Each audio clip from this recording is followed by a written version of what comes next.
मुझे ये एक क्लैरिटी चाहिए कि आप लोग जो अपने स्कूल में करते हैं, whether it is pre school या आपका प्राइमरी यूनिट, वो असेसमेंट है कि टेस्टिंग है? आप प्लीज एक बार क्लोज कर देंगे वहाँ से।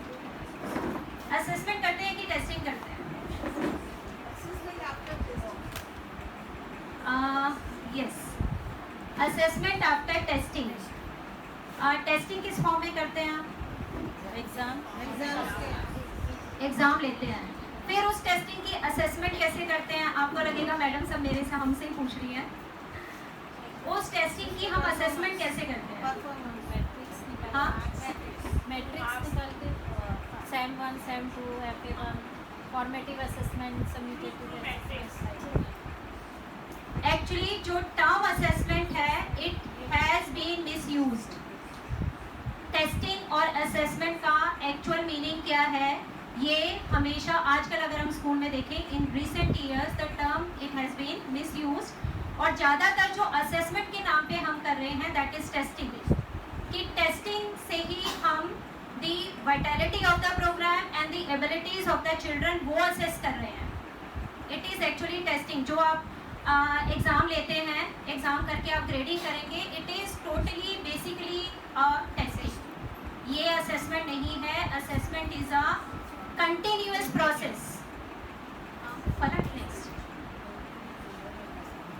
So my question is that are you confused about these issues? That what should be the role of testing in early childhood program? ऐसा आता है? अभी जब मैं आपसे ये क्वेश्चन कर रही हूँ तो दिमाग में आपके ये आ रहा होगा कि टेस्टिंग का रोल क्या है, क्यों हम टेस्ट लेते हैं? क्या हमें एक छोटे बच्चे का जो कि 8 ईयर्स तक है, हम 8 साल तक के बच्चे की बात कर रहे हैं, क्या उसका टेस्ट लेना हमें ठीक है? एक छोटे बच्चे को आप टेस्ट कर रहे हो तो क्या वो ठीक है? Second is how can children growth be measured? बच्चे की ग्रोथ को हम मेजर कैसे कर रहे हैं? टेस्ट के थ्रू ही कर रहे हैं। असेसमेंट क्या है ये मैं जब डिटेल में लूंगी तो will tell you. How should educator respond to the community pressure to prove that children are learning in a school? Parents आते हैं आपके पास, पेरेंट टीचर मीटिंग जब होती है, या आपके कोई भी आपसे ये पूछ लेगा, या उसके जो भी वेलविशर है बच्चे के आपसे ये पूछ सकते हैं कि हमारा बच्चा लर्न क्या कर रहा है स्कूल में। तो अब वो जो प्रेशर है आपके पास कि आपने अपने स्कूल में बच्चों को एनरोल किया है, व्हाट दे आर लर्निंग, कैसे उस लर्निंग को असेस करोगे? वो प्रेशर आता है टीचर के ऊपर। और लर्निंग हम कैसे असेस कर रहे हैं? सिर्फ ग्रेड्स देके। आप उनके रिपोर्ट कार्ड जो देते हैं, I don't know your system, कि आपका जो टर्म के एंड में असेसमेंट करके आप उनको रिपोर्ट कार्ड दे रहे हैं तो क्या होता है? उसके ऊपर ग्रेड्स होते हैं, ए ग्रेड, बी ग्रेड। तो ए बी सी हम इससे क्या असेस कर रहे हैं? सॉरी,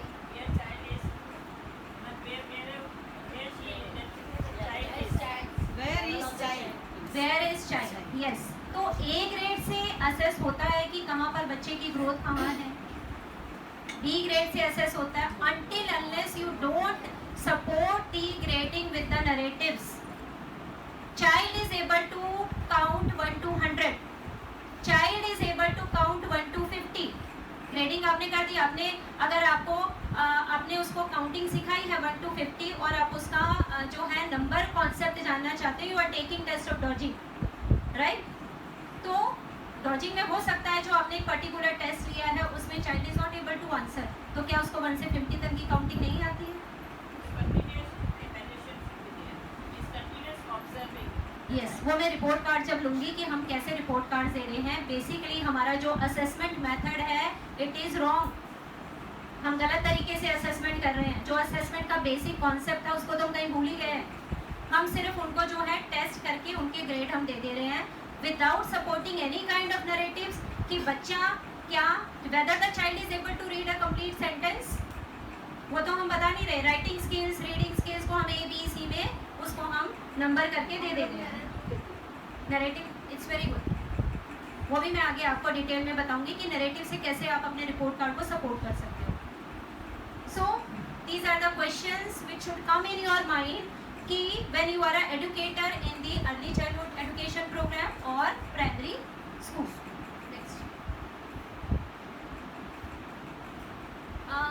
ये पीछे से नहीं दिख रहा होगा आई थिंक, ठीक है, good. What is assessment? Assessment is more than just testing. ये टेस्टिंग से कहीं बहुत आगे वाली चीज़ है. It is collecting and evaluating information about the performance of an individual, the quality of a program or the effectiveness of an activity. So जो assessment है, it is not about testing only child. It is the testing of your complete program. Then it is the testing the effectivity of the teacher teaching method and the complete effectiveness of the complete program. It is using a variety of strategies in an effort to uncover the understanding and determine the development of the individual children. तो जो assessment है, it is a continuous process, और जो testing है, it is one of the several component of the assessment. वो एक part है. बहुत सारे component है जो strategies मैं अभी आगे डील करूँगी. तो testing उसका एक बहुत छोटा सा component है. When we are saying that we are doing the assessment, we are not actually justifying this term कि हम assessment कर रहे हैं. हम तो सिर्फ जो है उसका एक छोटा सा component लेके, जो मुझे लगता है early childhood education में it is not needed, हम उसका एक छोटे से component को लेके पूरा का पूरा assessment कर रहे हैं. Now what is testing? A test is a sample of behavior and knowledge taken at a specific time. एक स्पेसिफिक टाइम में आपके पास बच्चा बैठा है आपकी क्लास में, you are testing the concept of the numbers. ठीक है, आपने उसको नंबर्स दे दिए और उसके बेस पे you are taking a test in a particular time. अब वो हो सकता है उस वक्त बच्चे का जो मेंटल स्टेटस हो, या बच्चा इस पोजीशन में नहीं है कि वो आपके क्वेश्चंस को आंसर कर पाए, और हो सकता है उसको आता है, the child is not able to express on a paper.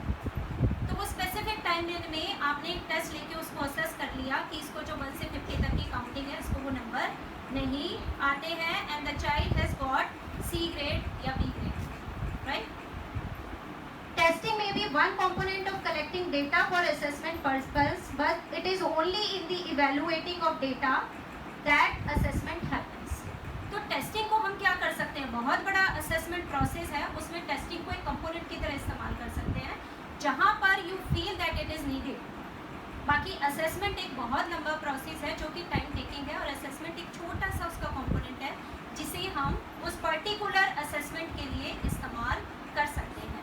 तो अगर एक हम बात करते हैं ना कि गुड टीचर जो है should be always involve in the assessment, whether there is external force to do the assessment. अगर वो भी नहीं है, या आपको कोई बाहर से रिक्वायरमेंट है, आपको स्कूल की तरफ से रिक्वायरमेंट है कि असेसमेंट करना है, अगर वो भी नहीं है तो teacher should involve in a continuous assessment. और ये कंटिन्यूस असेसमेंट क्या करती है? It empower the teacher and student as well to know about their capabilities, और टीचर को जो अपनी अकाउंटेबिलिटी पता चलती है कि how much they are able to guide the learning of a child. तो असेसमेंट जो है वो सिर्फ बच्चे की प्रोग्रेस को असेस नहीं कर रही है, वो तीनों चीज़ों में काम कर रही है. कि असेसमेंट जो बच्चा एनरोल हो रहा है प्री स्कूल में, उसकी प्रोग्रेस को असेस कर रही है, उसकी ग्रोथ को मॉनिटर कर रही है, उसके डेवलपमेंट को मॉनिटर कर रही है.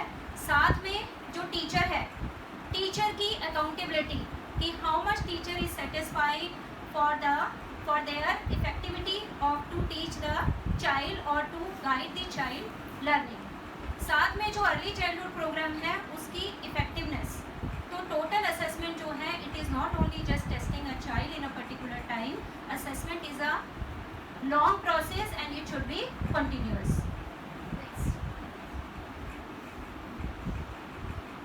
सो there are different type of test, जिसमें से आप लोग भी कुछ यूज़ करते होंगे, या मे बी जो है वो इसमें से नहीं भी करते हैं. There are different type of test, and जो टाइप ऑफ टेस्ट हम यूज़ करते हैं, it based on the purpose for which it is mean to measure. हम क्या चीज़ मेजर करना चाह रहे हैं, इसके ऊपर डिपेंड करता है कि कौन सा टाइप ऑफ टेस्ट हम यूज़ कर रहे हैं.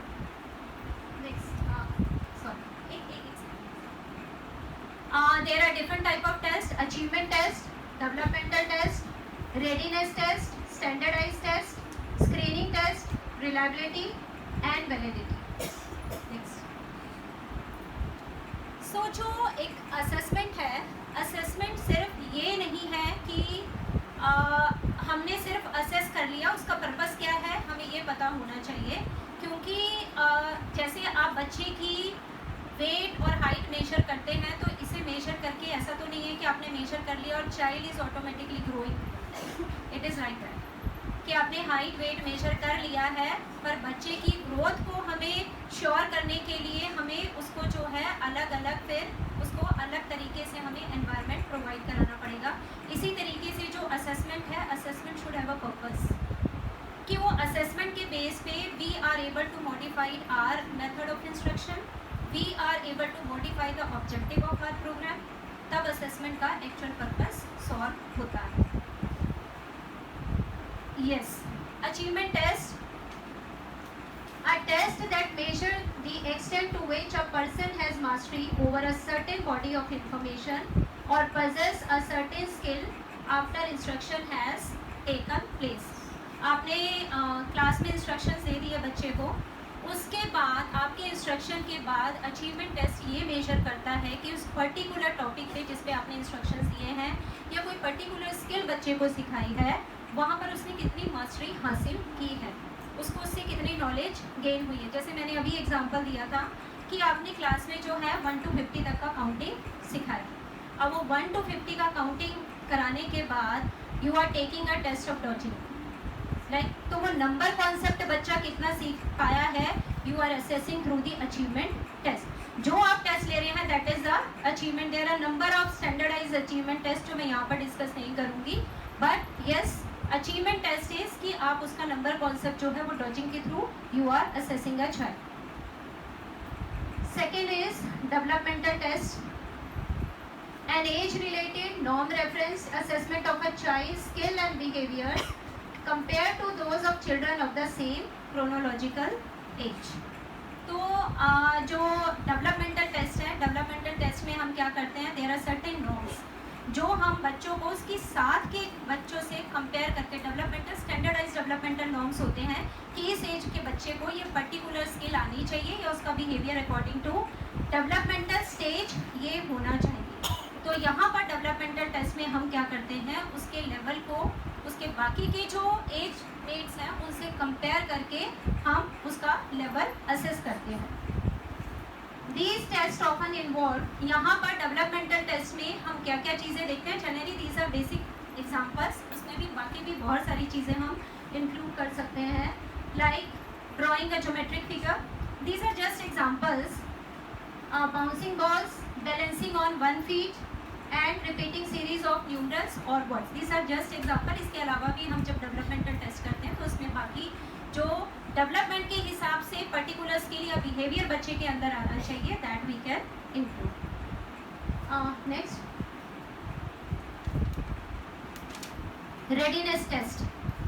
जब आप अपने प्री स्कूल में एडमिशन लेते हैं तो आप बच्चे का टेस्ट करते हैं, लेवल देखते हैं बच्चे का क्या है, कैसे देखते हैं, या सीधा आप एडमिशन ले लेते हैं?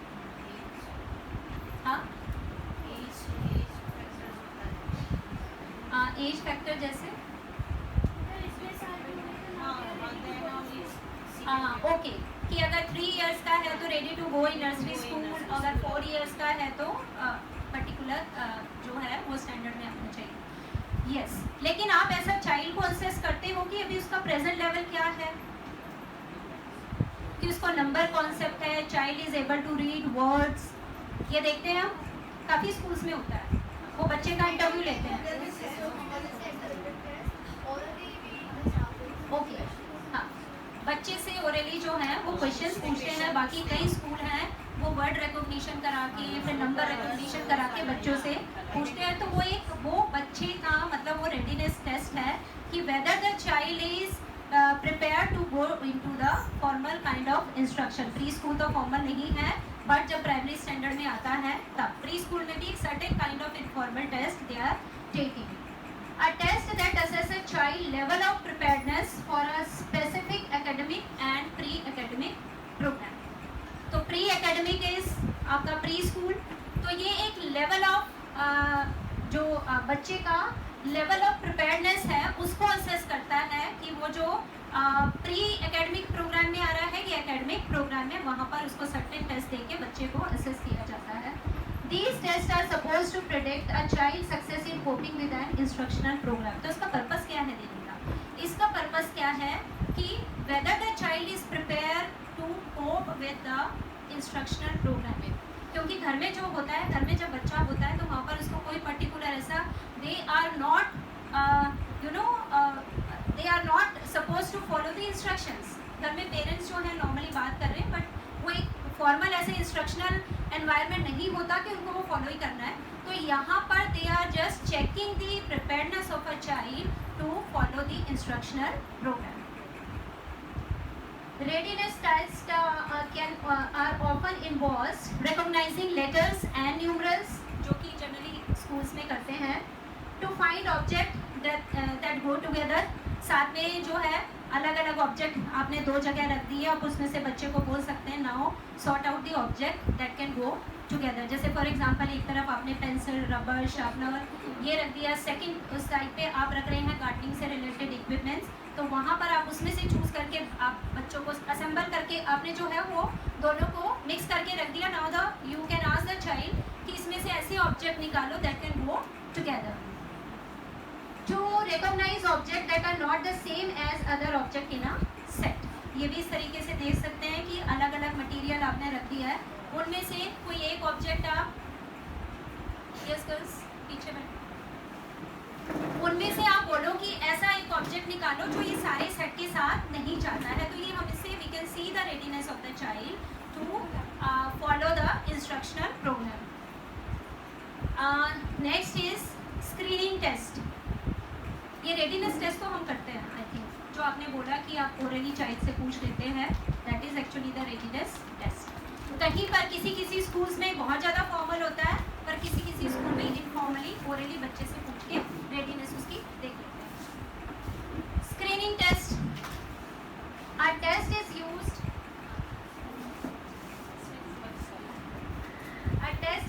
to identify children who may be in the need of special service, such as test focus on the child ability to acquire skills and may also be called as a developmental screening test. तो screening test क्या है? ये identify करता है if the child need any kind of special services की. Many of these tests are children to identify object, words and numerals that are common in the some environment. तो ये अगर कोई बच्चा है जिसे स्पेसिफिक सर्विसेज की या स्पेसिफिक इंस्ट्रक्शंस की ज़रूरत है, तो स्क्रीनिंग टेस्ट उसको आइडेंटिफाई करता है. Next is standardize test. A test composed of empirically selected item that is to be used in a specific way is based on the adequately defined norm and is backed by the data on reliability and validity. Standardized test. Any name? IQ level test. Yes, very good. IQ level test, then aptitude test. These all are standardized test. Standardized test का actually concept क्या है? Standardized test हम बनाते कैसे हैं? Standardized test का जो formation होता है, it is after the so many years of research. जो सबके ऊपर common, जिसकी applicability हो, जिसकी कंसिस्टेंट रिजल्ट हो किसी भी सिचुएशन में, किसी भी सर्कमस्टेंसेस में, किसी भी बच्चे के ऊपर या किसी भी बड़े के ऊपर जब वो टेस्ट किया जाता है तो it will give the same kind of result. तो ये कैसे होता है? It is tested on the basis of empirical evidences. अगर 1000 की पॉपुलेशन पे वो टेस्ट हुआ है, उसके बाद जाके वो सबके साथ वो कॉमन फैक्टर्स आ रहे हैं, then it is included in the standardize test. बस स्टैंडर्डाइज इसलिए बोला है कि वो यहाँ पर आप सूरत में रहते हुए यहाँ पर भी उसका यूज़ कर सकते हैं, and you can also use in the Delhi, you can also use in the other states of the India, even the foreign countries. Yes, it should be administered only. हम कब इसका इस्तेमाल कर सकते हैं या हमें क्यों इसका इस्तेमाल करना चाहिए? If it is ethical to use it, appropriate for the children to be tested, valid and reliable. Ethically भी हम इसमें issues आते हैं. कई बार ऐसा होता है कि if you are judging the IQ of a child, it is not ethical. आप IQ कैसे देख रहे हैं? Because जो गार्डनर की थ्योरी है उसमें मल्टीपल इंटेलिजेंस होती है. आप उसका IQ अगर एक पर्टिकुलर एरिया में असेस कर रहे हैं then it is not ethical. तो हमें पहले जब स्टैंडर्डाइज टूल हम इस्तेमाल करते हैं तो हमें उसका एथिकल इश्यूज भी देखने पड़ते हैं, क्या ये सही है बच्चे के ऊपर इस्तेमाल करना, क्योंकि ज़्यादातर जो स्टैंडर्डाइज टेस्ट हैं वो हम बड़ों के ऊपर इस्तेमाल करते हैं। और कुछ जो है रिसर्चर उनका ये मानना है कि स्टैंडर्डाइज टेस्ट को अगर आप किसी स्कूल के एडमिशन के लिए इस्तेमाल कर रहे हैं then it is totally wrong, क्योंकि स्कूल में एडमिशन जब आप ले रहे हैं तो वहाँ पर बच्चे ऐसे आने चाहिए जिनका अलग अलग बैकग्राउंड हो, जिनमें अलग अलग एबिलिटीज़ हो, जिनमें जो है अलग अलग स्किल्स हो, तो तभी एक जो अर्ली चाइल्डहुड प्रोग्राम का ऑब्जेक्टिव है फुलफिल होता है। अगर आप स्टैंडर्डाइज टेस्ट से आप बच्चे की एक एरिया में उसकी स्किल्स और एबिलिटीज़ को असेस कर रहे हैं and you are enrolling a child, तो ये टोटली रॉन्ग है। फिर हम तो इसका मतलब जिस बच्चे के अंदर एबिलिटीज़ हैं we are not giving admission to them, जबकि अभी बहुत सारे जो हैं टेस्ट ऐसे हैं जैसे कैट, मैट, इसके एग्जामिनेशन है तो और आर स्टैंडर्डाइज टेस्ट। मतलब आप एक पर्टिकुलर 2 या 3 घंटे का टेस्ट देके आप उसकी एबिलिटीज़ को कैसे असेस कर सकते हो। जैसे फॉर एग्जांपल अभी नीट का टेस्ट हो रहा है, नीट का है, जेई का है, इसमें आप 3 घंटे के अंदर बच्चा जो पूरे साल से पढ़ रहा है you can not assess the ability of a child in 3 hours. हो सकता है कि उसका जो क्वेश्चन उस वक्त उसका मेंटल स्टेटस है ठीक हो, प्रेशराइज हो और वो नहीं कर पाए, तो इसका मतलब ये नहीं है कि child is not able to get the admission in particular discipline या child is not able to cope up with the requirement of the particular discipline. तो ये ऐसा है स्टैंडर्डाइज टेस्ट हम पर्टिकुलर सिचुएशंस में ही हम एडवाइस करते हैं कि वो यूज़ करने चाहिए। बाकी बच्चों के लिए अगर हम इस्तेमाल कर रहे हैं तो इट इज़ नॉट एथिकल। जैसे आजकल जो पेरेंट्स हैं वो एप्टीट्यूड टेस्ट के लिए भी जाते हैं कि बच्चे का एप्टीट्यूड देखना। मैं तो कई बार कहती हूँ कि एप्टीट्यूड टेस्ट से भी आप बच्चे का एप्टीट्यूड जज नहीं कर सकते, क्योंकि there are certain set of questions, आप उससे कैसे जज कर सकते हैं। हो सकता है बच्चे का कोई स्टेट ऑफ माइंड है, उसने लगा दिया सब पे टिक टिक टिक जो भी लगाना है वो कर दिया, तो आप उसके बेस पे then you are taking a decision to get enrol your child in a particular discipline, तो it is not justified. And test must be culturally and linguistically responsive and connected to the specific beneficial purpose. तो culturally और linguistically जहाँ की जो भाषा है उसके according होना चाहिए। आप टेस्ट कोई फॉरेन कंट्री का इस्तेमाल कर रहे हैं, यूएस में यूज़ होता है and you are using it here, तो यहाँ पर उसका जो है वो जस्टिफाइड नहीं है उसका इस्तेमाल करना। Next,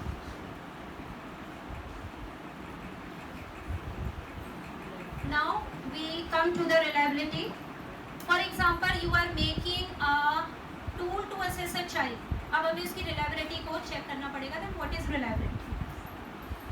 The degree to which test scores are consistent, dependable or repeatable. That the degree to which test score can be attributed to actual difference in the test taker performance rather than to the error of measurement. जब हम reliability की बात करते हैं तो reliability है कि ये जो टेस्ट आपने बनाया है, आप किसी भी, चाहे वो आपका अचीवमेंट टेस्ट है या आप कोई और टेस्ट बना रहे हैं तब, या कोई टूल डेवलप कर रहे हैं, तो उसका जो है वो रिपीटेबल होना चाहिए, डिपेंडेबिलिटी होनी चाहिए, और जो एक्चुअली टेस्ट टेकर है उसकी परफॉर्मेंस, वो किस तरीके से टेस्ट ले पाता है, ये सारी एरर को ध्यान में रखते हुए हमें जो है टेस्ट को बनाना चाहिए। यानी रिलायबिलिटी इज दैट कंसिस्टेंट होता है। आप किसी भी सिचुएशन में किसी भी व्यक्ति पे, अलग अलग व्यक्ति पे इस्तेमाल करें, शुड बी कंसिस्टेंट, तो दैट इज द रिलायबिलिटी। जब हम टूल बनाते हैं इसी तरीके से when you are making a test paper of a child then you should check for the reliability of that test paper, कि अगर मैं, मेरी क्लास में 40 स्टूडेंट्स हैं और सबके लिए मैंने टेस्ट बनाया है तो वो 40 स्टूडेंट्स के लिए जस्टिफाइड होना चाहिए। वो 40 स्टूडेंट उसमें टेस्ट जो है वो उसका परफॉर्मेंस कंसिस्टेंट होना चाहिए, उसमें मुझे सबको ध्यान में देख के रखना है, तो दैट इज़ दी रिलायबिलिटी। कोई भी हम जो है जितनी, जब भी रिसर्च होती है ना, तो हम रिलायबिलिटी का सबसे ज़्यादा ध्यान रखते हैं, और वो as a teacher, as a pre school teacher, as a primary teacher, you should also take care of the thing कि जब हम टेस्ट पेपर बना रहे हैं तो हम उसकी रिलायबिलिटी को ध्यान में रखें कि वो कंसिस्टेंट होना चाहिए, रिपीटेबल होना चाहिए, कि दोबारा भी जब आप टेस्ट ले रहे हैं तो वो सेम काइंड ऑफ कहीं भी आप 1 महीने बाद ले रहे हैं, 2 महीने बाद ले रहे हैं, तो ऐसा नहीं कि उसमें चेंजेस आ जाए, तो that is the reliability of the any test. Then validity. अब वैलिडिटी क्या है? The degree to which a test measure what it is suppose to measure. ये एक बहुत बड़ा क्वेश्चन होता है कि जो हम टेस्ट करना चाह रहे हैं वो किस डिग्री तक उस चीज़ को मेजर कर पा रहे हैं। फॉर एग्जांपल, जैसे if I want to assess the learning gaps during कोविड-19 सिचुएशन, मुझे लर्निंग गैप को असेस करना है, राइट? और मेरे जो ऑब्जेक्टिव है, मैंने 4 या 5 ऑब्जेक्टिव उसको असेस करने के लिए बनाए, तो वो मेरे ऑब्जेक्टिव है, वो तो कहीं ना कहीं से भी लर्निंग गैप से मिलते जुलते ही नहीं है। तो वैलिडिटी इज दैट कि जो चीज़ आप असेस कर रहे हो उससे रिलेटेड आपके क्वेश्चंस होने चाहिए, उससे रिलेटेड आपका टेस्ट होना चाहिए। और ये हम कब करते हैं, जब हम एक बार हमने ये देख लिया, आप कोई भी चीज़, फॉर एग्जांपल आप बच्चे को आपकी मैथमेटिकल एबिलिटीज़ को आपको उसको असेस करना है, तो आप मैथमेटिकल एबिलिटीज़ में क्या देखना चाह रहे हैं, you should have some objective in your mind. जब वो 2-3 ऑब्जेक्टिव लेके बनाओगे कि मुझे नंबर कॉन्सेप्ट देखना है, फिर मिसिंग नंबर्स बच्चा, ये 2-3 कॉन्सेप्ट आपके माइंड में होते हैं, वो कॉन्सेप्ट को ध्यान में रखते हुए जब आप अपना टूल डेवलप कर रहे हो, अपना टेस्ट डेवलप कर रहे हो, देन आपका वो फुलफिल होना चाहिए। कहीं ऐसा नहीं है कि आपने जो आप देख रहे हैं कि बच्चा मिसिंग नंबर कर पा रहा है या नहीं कर पा रहा, वो तो आपने उसके अंदर इंक्लूड ही नहीं किया। तो दैट इज़ अ वैलिडिटी कि जो चीज़ आप टेस्ट करना चाह रहे हो वो हमारा इसमें फुलफिल होना चाहिए। That is the validity and reliability. ये दोनों पॉइंट मैंने क्यों लिए हैं, although they are not itself a test, ये टेस्ट नहीं है। इसका मतलब लेने का ये है कि जब भी आप कोई टूल डेवलप कर रहे हो, कोई टेस्ट डेवलप कर रहे हो, तो उसकी रिलायबिलिटी और वैलिडिटी जरूर देखिए।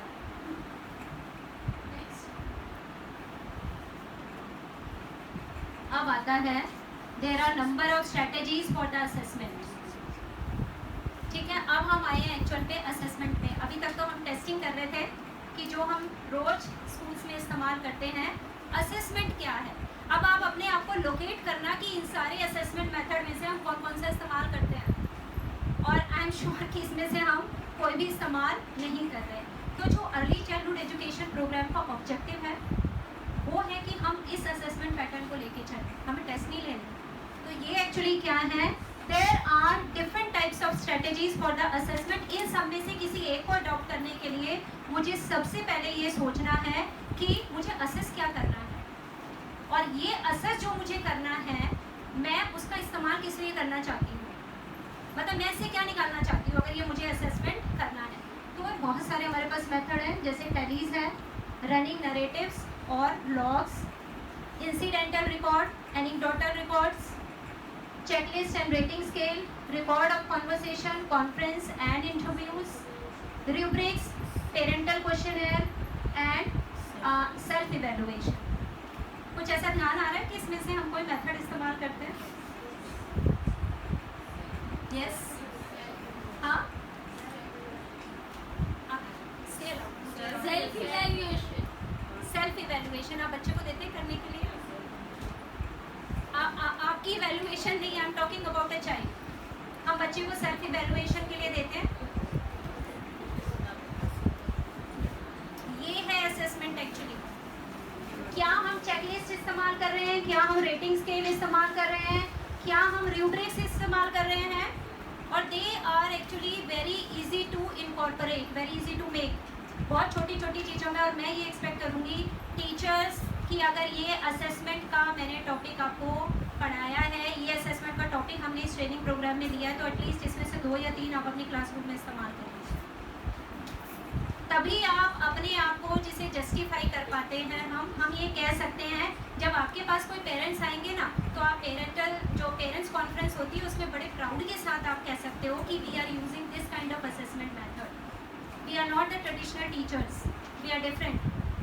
आई एम अ गुड टीचर, क्योंकि हम भी क्या है ना, not just only I am talking about you, as a teacher we also update ourselves. और जो पुराने ट्रेडिशनल मेथड हो गए हैं हम उसको थोड़ा पीछे छोड़ के, जैसे ऑनलाइन क्लासेस भी आपने लेने शुरू किए हैं ना, अब ऑनलाइन असेसमेंट भी कर रहे हो आप, तो इनमें से ये वैसे काफ़ी पुराने मेथड हैं, बट यस हो सकता है कि हमें अभी तक इन असेसमेंट मेथड के बारे में नहीं पता हो, बट यस इनमें से हम 1 या 2 असेसमेंट मेथड को अडॉप्ट आपके टीचिंग स्टाइल में कर सकते हैं। नेक्स्ट, टैलीज क्या होती हैं और ये किस तरीके से आप कर सकते हैं। I have given with the example, a tally provide a record of behaviour over a period of time. एक बच्चा आपकी क्लास में है और लगातार उसका एक जो बिहेवियर है वो लगातार चल रहा है, अब आप उसकी फ्रीक्वेंसी क्या है आप कैसे पता करोगे? आपको थोड़ी ना याद रहेगा उसने पिछले हफ्ते किस तरीके का बिहेवियर है और ये फिर से रिपीटेड बिहेवियर है, आपको नहीं याद रहेगा. Then you have to adopt a strategy to put a tally mark, right? Mark each observed occurrence. For example, each incidence of aggressive behavior, the teacher would simply make one tally mark. आपको कोई बच्चा लगता है उसका repeatedly aggressive behaviour है, अब वो जितनी बार उसका वो एग्रेसिव बिहेवियर है आप क्या करेंगे? टेली मार्क उसको दे देंगे. The total tally count would provide some baseline data against which the child improvement could later be judged. तो जितने टेली मार्क है तो आपको पता चल जाएगा कि 2 हफ्ते के अंदर आपके पास जो है वो 6 टेली मार्क्स आ गए. तो आपको लगेगा now there is a urgent need to modify the behaviour and I need to take a step to modify the behaviour of a child. जैसे फॉर एग्जांपल इस तरीके से आप टेली मार्क्स जो है वो बना सकते हैं. Observer is I just given a name Heena Patel and child observe कोई भी नाम हो सकता है जिसको आप ऑब्जर्व करना चाहते हैं and time with the observation. आप नीचे टाइम देंगे, जैसे 8:30 पे जो बच्ची है तानिया वो आई और उसने हिट किया अर्ना को, ठीक है. सेकंड वो आपने देखा 8:35 पे जब उसको आपने टेबल पे बिठाया तो उसने साथ में जो बच्चा बैठा है उसको पिंच कर लिया. देन अब आप उसकी अकरेंस देखिए कितना ये फ्रीक्वेंटली हो रहा है. अब उस बच्ची के बिहेवियर को फिर आप असेस कर सकते हैं. सेकंड 8:42 पे अगेन उसने क्या किया, जो पजल टेबल थी उसने उसकी जो फ्रेंड थी अनोखी उसको धक्का मारा, ठीक है. नेक्स्ट 9 o'clock उसने क्या किया, जो उसका एक फ्रेंड उसके पास चढ़ के आ रहा था अयान, उसने उसको किक किया. तो it is showing the aggressive behaviour, repeatedly showing the aggressive behaviour. तो यहाँ पर जितनी बार भी ये हो रहा है तो अब आपको क्या है, ये 4 टेली मार्क मिल गए हैं कि with in a short period of duration उसने 4 बार जो है एग्रेसिव बिहेवियर शो किया है. और तो इसका एक थोड़ा सा लिमिटेशन कैसे है टेली मार्क्स का कि यहाँ पर you can not provide the information about the kind of aggression, ठीक है. यहाँ पर वो किस तरीके का एग्रेशन है, क्यों वो पिंच कर रही है, क्यों वो हिट कर रही है या क्यों वो किक कर रही है, ये काइंड ऑफ कौन सा एग्रेशन है. maybe she is not happy with the school, maybe she is not happy with their age mates या their friends, maybe घर से कोई प्रॉब्लम है उस बच्चे को. तो ये काइंड ऑफ एग्रेशन के बारे में आपको नहीं बताएगा, बट यस कितनी बार उसने एग्रेसिव बिहेवियर शो किया है आपके पास रिकॉर्ड रहेगा. अभी क्या है, जब कॉन्फ्रेंस में you will sit with the parents, you have a record की आपके पास डिस्कशन के लिए कुछ होगा कि that your child has shown the aggressive behaviour in a short period of time, या इतना फ्रीक्वेंसी उसकी जो है पिछले हफ्ते रही है. और आप भी उसके ऊपर जो है टैब रख सकते हैं, बच्चे पे चेक रख सकते हैं और आपको फिर ये पता चलेगा yes there is a need of next. अभी आपको लगेगा मैम इतने सारे काम बता रहे हैं, इतने सारे स्टूडेंट होते, कितने हैं आपकी क्लास में स्ट्रेंथ? 65. लेकिन मैं आपको ये भी बताऊंगी कि हम किस तरीके से इसे पॉसिबल कर सकते हैं. अब आपको लगेगा 65 है, एक का अगर बिहेवियर मैं देखने बैठूंगी, मैं टेली मार्क्स लगाने बैठूंगी तो मेरी तो पूरी क्लास निकल जाएगी. अब वो भी जब एनेक्डोटल रिकॉर्ड्स हम रखते हैं ना, वो आप किस तरीके से कर सकते हो, बहुत आसान तरीके से, ये मैं आपको बता सकती हूँ. ये मैं नेक्स्ट जब लूँगी तो विल डिस्कस. यस ये आ रहा होगा मन में, है ना. अभी जैसे जैसे आगे और बताती जाऊँगी और आएगा कि ये करना तो बहुत मुश्किल है, हम तो फिर यही काम करते रहेंगे, हम पढ़ाएंगे कब? फिर तो हम टेली मार्क लगाएंगे, रेटिंग स्केल करेंगे, चेकलिस्ट करेंगे. लेकिन ये भी हम बहुत आसान तरीके से, कहते हैं ना एवरीथिंग इज मैनेजेबल, जब आप चाहें तो हर चीज़ जो है आप मैनेज कर सकते हो. How? Coordinators, they will ask where you are, why you have not completed. What about the syllabus? Yes. What syllabus I have not completed the syllabus. हाँ जी. Completed हाँ. syllabus. कि सिलेबस तो हुआ नहीं आपके पास, पर्टिकुलर चाइल्ड की तो information है बट सिलेबस तो आपका हुआ नहीं है. ये हमारे साथ भी होता है, वी आर ऑल्सो टीचर्स. आपके नाम में तो पेज ढूंढ लेंगे, बच्चे का नाम है. आप बिल्कुल सही है मैडम. और किस तरीके से करना और कितने आसान तरीके से आप क्लास में कर सकते हो पता भी नहीं चलेगा. ये जब एनेक्डोटल रिकॉर्ड्स में आपको समझाऊंगी कि आप बहुत आसान तरीका है कि एक चिट जो है हम अपने पास रखें, जो स्टिकी नोट्स होते हैं वो हम अपने पास रखें और वहाँ पे कैसे बिहेवियर को आप नोट डाउन कर सकते हो. और ये जो है ना अभी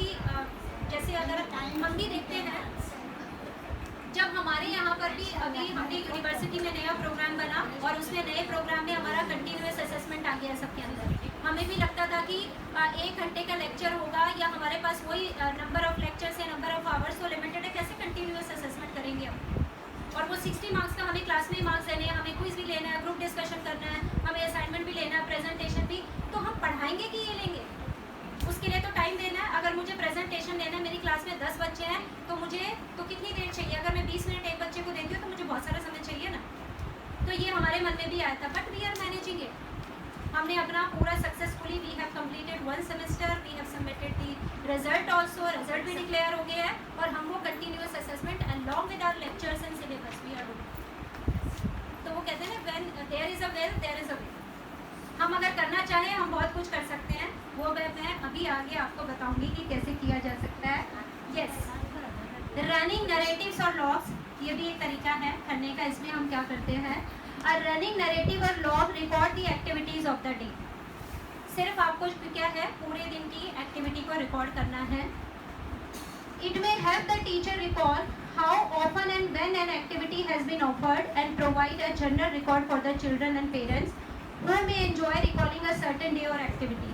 जैसे आप पर्टिकुलर कोई सेलिब्रेशन हो गया, जैसे क्या है अचानक ही आप स्कूल आते हैं और उस दिन क्या है जो रेन्स आ गए, बारिश आ गई और आप उस पर्टिकुलर डे को you want that you will your child will remember, your student will remember और आप उसको जो है पेरेंट्स के साथ शेयर करना चाहते हैं। तो पर्टिकुलर डे के नरेटिव्स आप कैसे रिकॉर्ड कर सकते हैं? रनिंग नरेटिव्स कैसे लेने हैं? ऑब्जर्वर आपको अपना ऊपर नाम लिखना है। Then I have just taken an example कि अप्रैल 29 का all children were present, it rained today so we put out our rain gauge to measure how much। कि हमने कुछ एक अलग सी एक्टिविटी कर ली, बाहर बारिश हो रही है और हमने देखा बच्चों को मुझे ये बताना है कि आज कितनी बारिश हुई है, तो रेन गॉज निकाला and we measured the rain कि कितना आज हुआ है।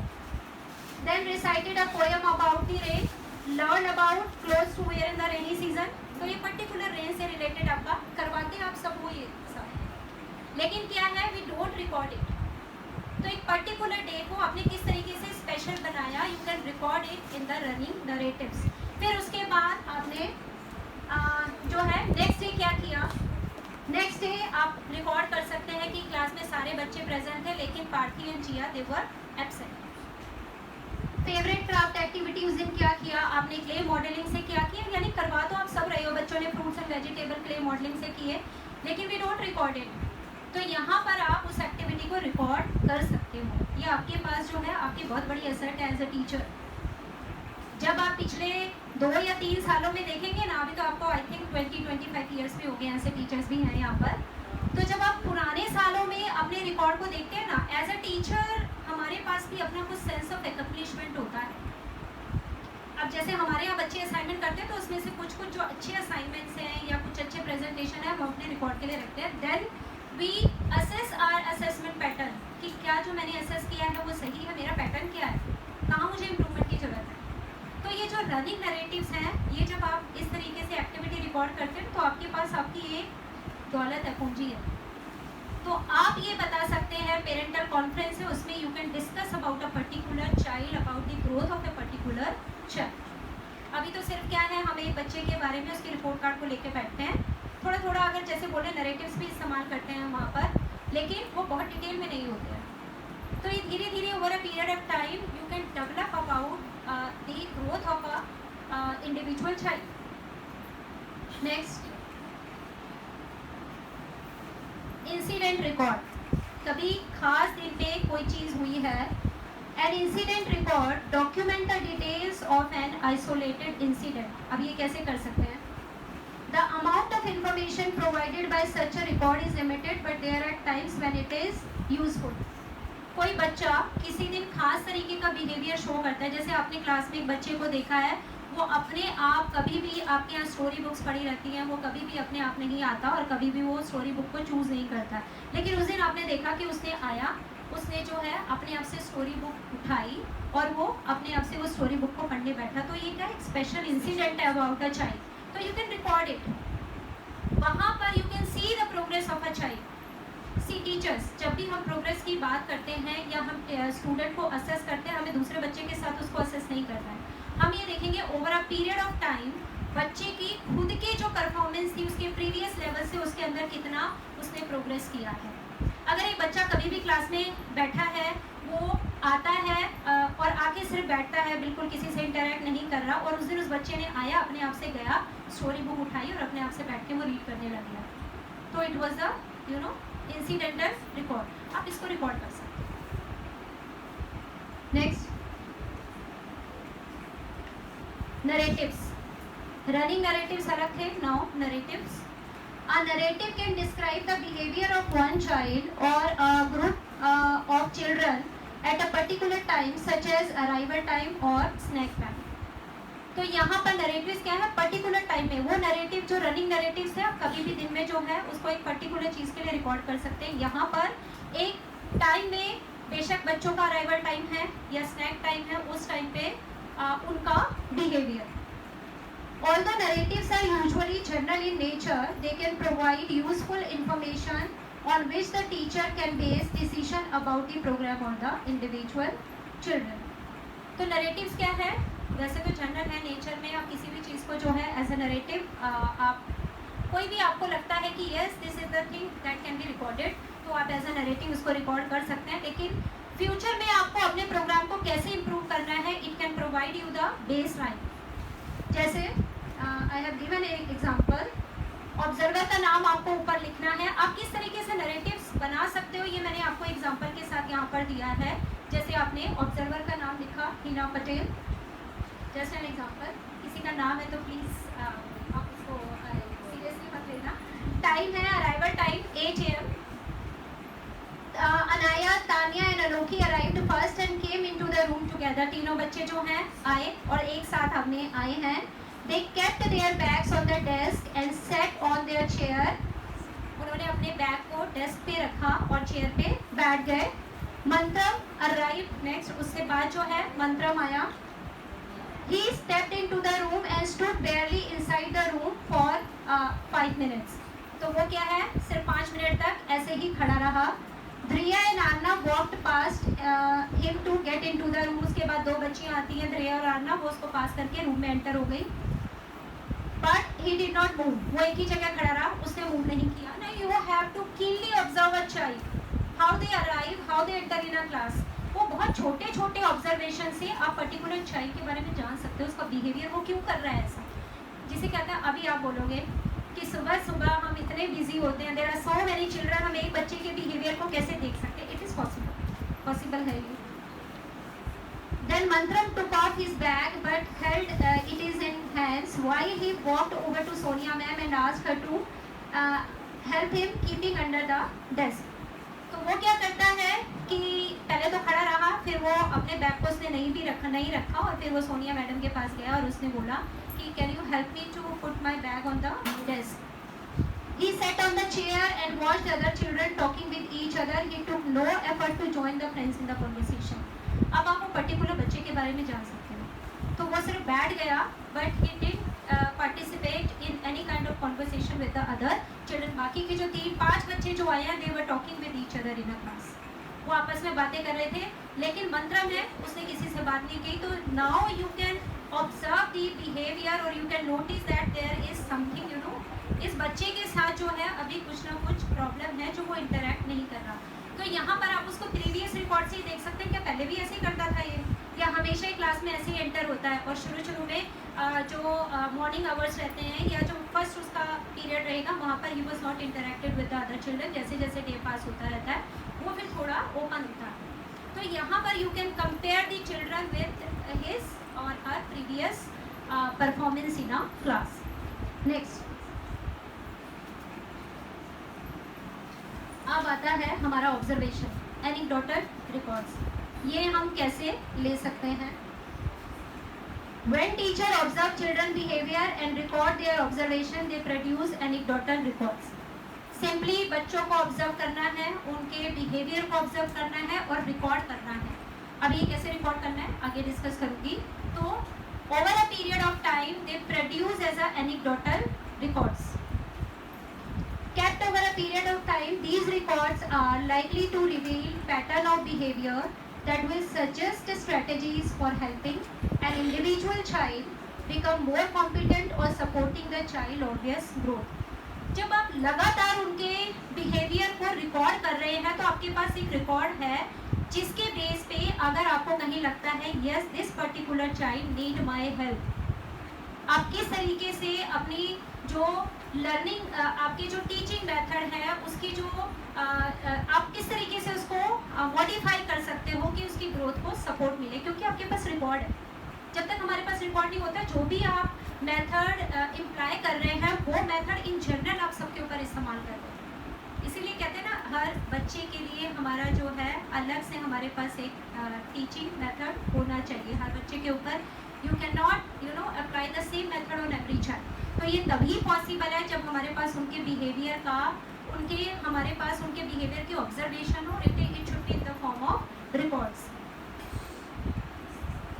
एरविन ने ऐसा बोला है कि एनेक्डोटल रिकॉर्ड किस तरीके से टीचर्स को हेल्प करते हैं. कैसे ये हेल्प में आएंगे? Test hunches about reason for a child behaviour और लर्निंग स्टाइल. कोई बच्चा क्यों ऐसा बिहेव कर रहा है और उसका लर्निंग स्टाइल क्या है, तो आपके पास रिकॉर्ड है. आप उसमें से देख के आप उसको जब आप असेस करने आप इवेलुएट करने बैठोगे, नॉट असेस, तो आपको पता चल जाएगा कि इस बच्चे का लर्निंग स्टाइल ये है, ये सेम मेथड से लर्न नहीं कर सकता. आइडेंटिफाई व्हाट कंडीशन में बी रिइंफोर्सिंग बिहेवियर. आपको वो कंडीशन आप आइडेंटिफाई कर पाओगे कि हम इसे किस तरीके का किस एनवायरनमेंट में रखें या कौन सी ऐसी कंडीशन है जो इसके बिहेवियर को और अच्छे से इसके बिहेवियर को रिइंफोर्स करती है, इससे इसके बिहेवियर और हम इम्प्रूव कर सकते हैं. Gain feedback about what children have learn from a particular curriculum unit और प्रेजेंटेशन. अब यहीं से फीडबैक मिल जाएगा. जब आप बच्चे के बिहेवियर को रिकॉर्ड कर रहे हैं तो आपको पता चल जाएगा कि जो आपने उसको सिखाया है, जो आपका टीचिंग मेथड है, आपका फीडबैक क्या है, कितना वो सीख पा रहा है, किस तरीके के बिहेवियर में उसके इम्प्रूवमेंट आ रहा है, किस तरीके का बिहेवियर वो शो कर रहा है. नेक्स्ट, अब there are some guidelines for the teacher to prepare the anecdotal records. One key to make an anecdotal record is to record the information without interpretation. The fact, please. क्यों ऐसा बोला है? Anecdotal record में जब हम information record करते हैं, हमें अपनी तरफ से कोई जजमेंट नहीं देनी, अपना इंटरप्रिटेशन नहीं करना, जो चीज़ जैसे हो रही है वैसे ही रिकॉर्ड करनी है. क्यों बोला है ऐसा? स्टूडेंट्स,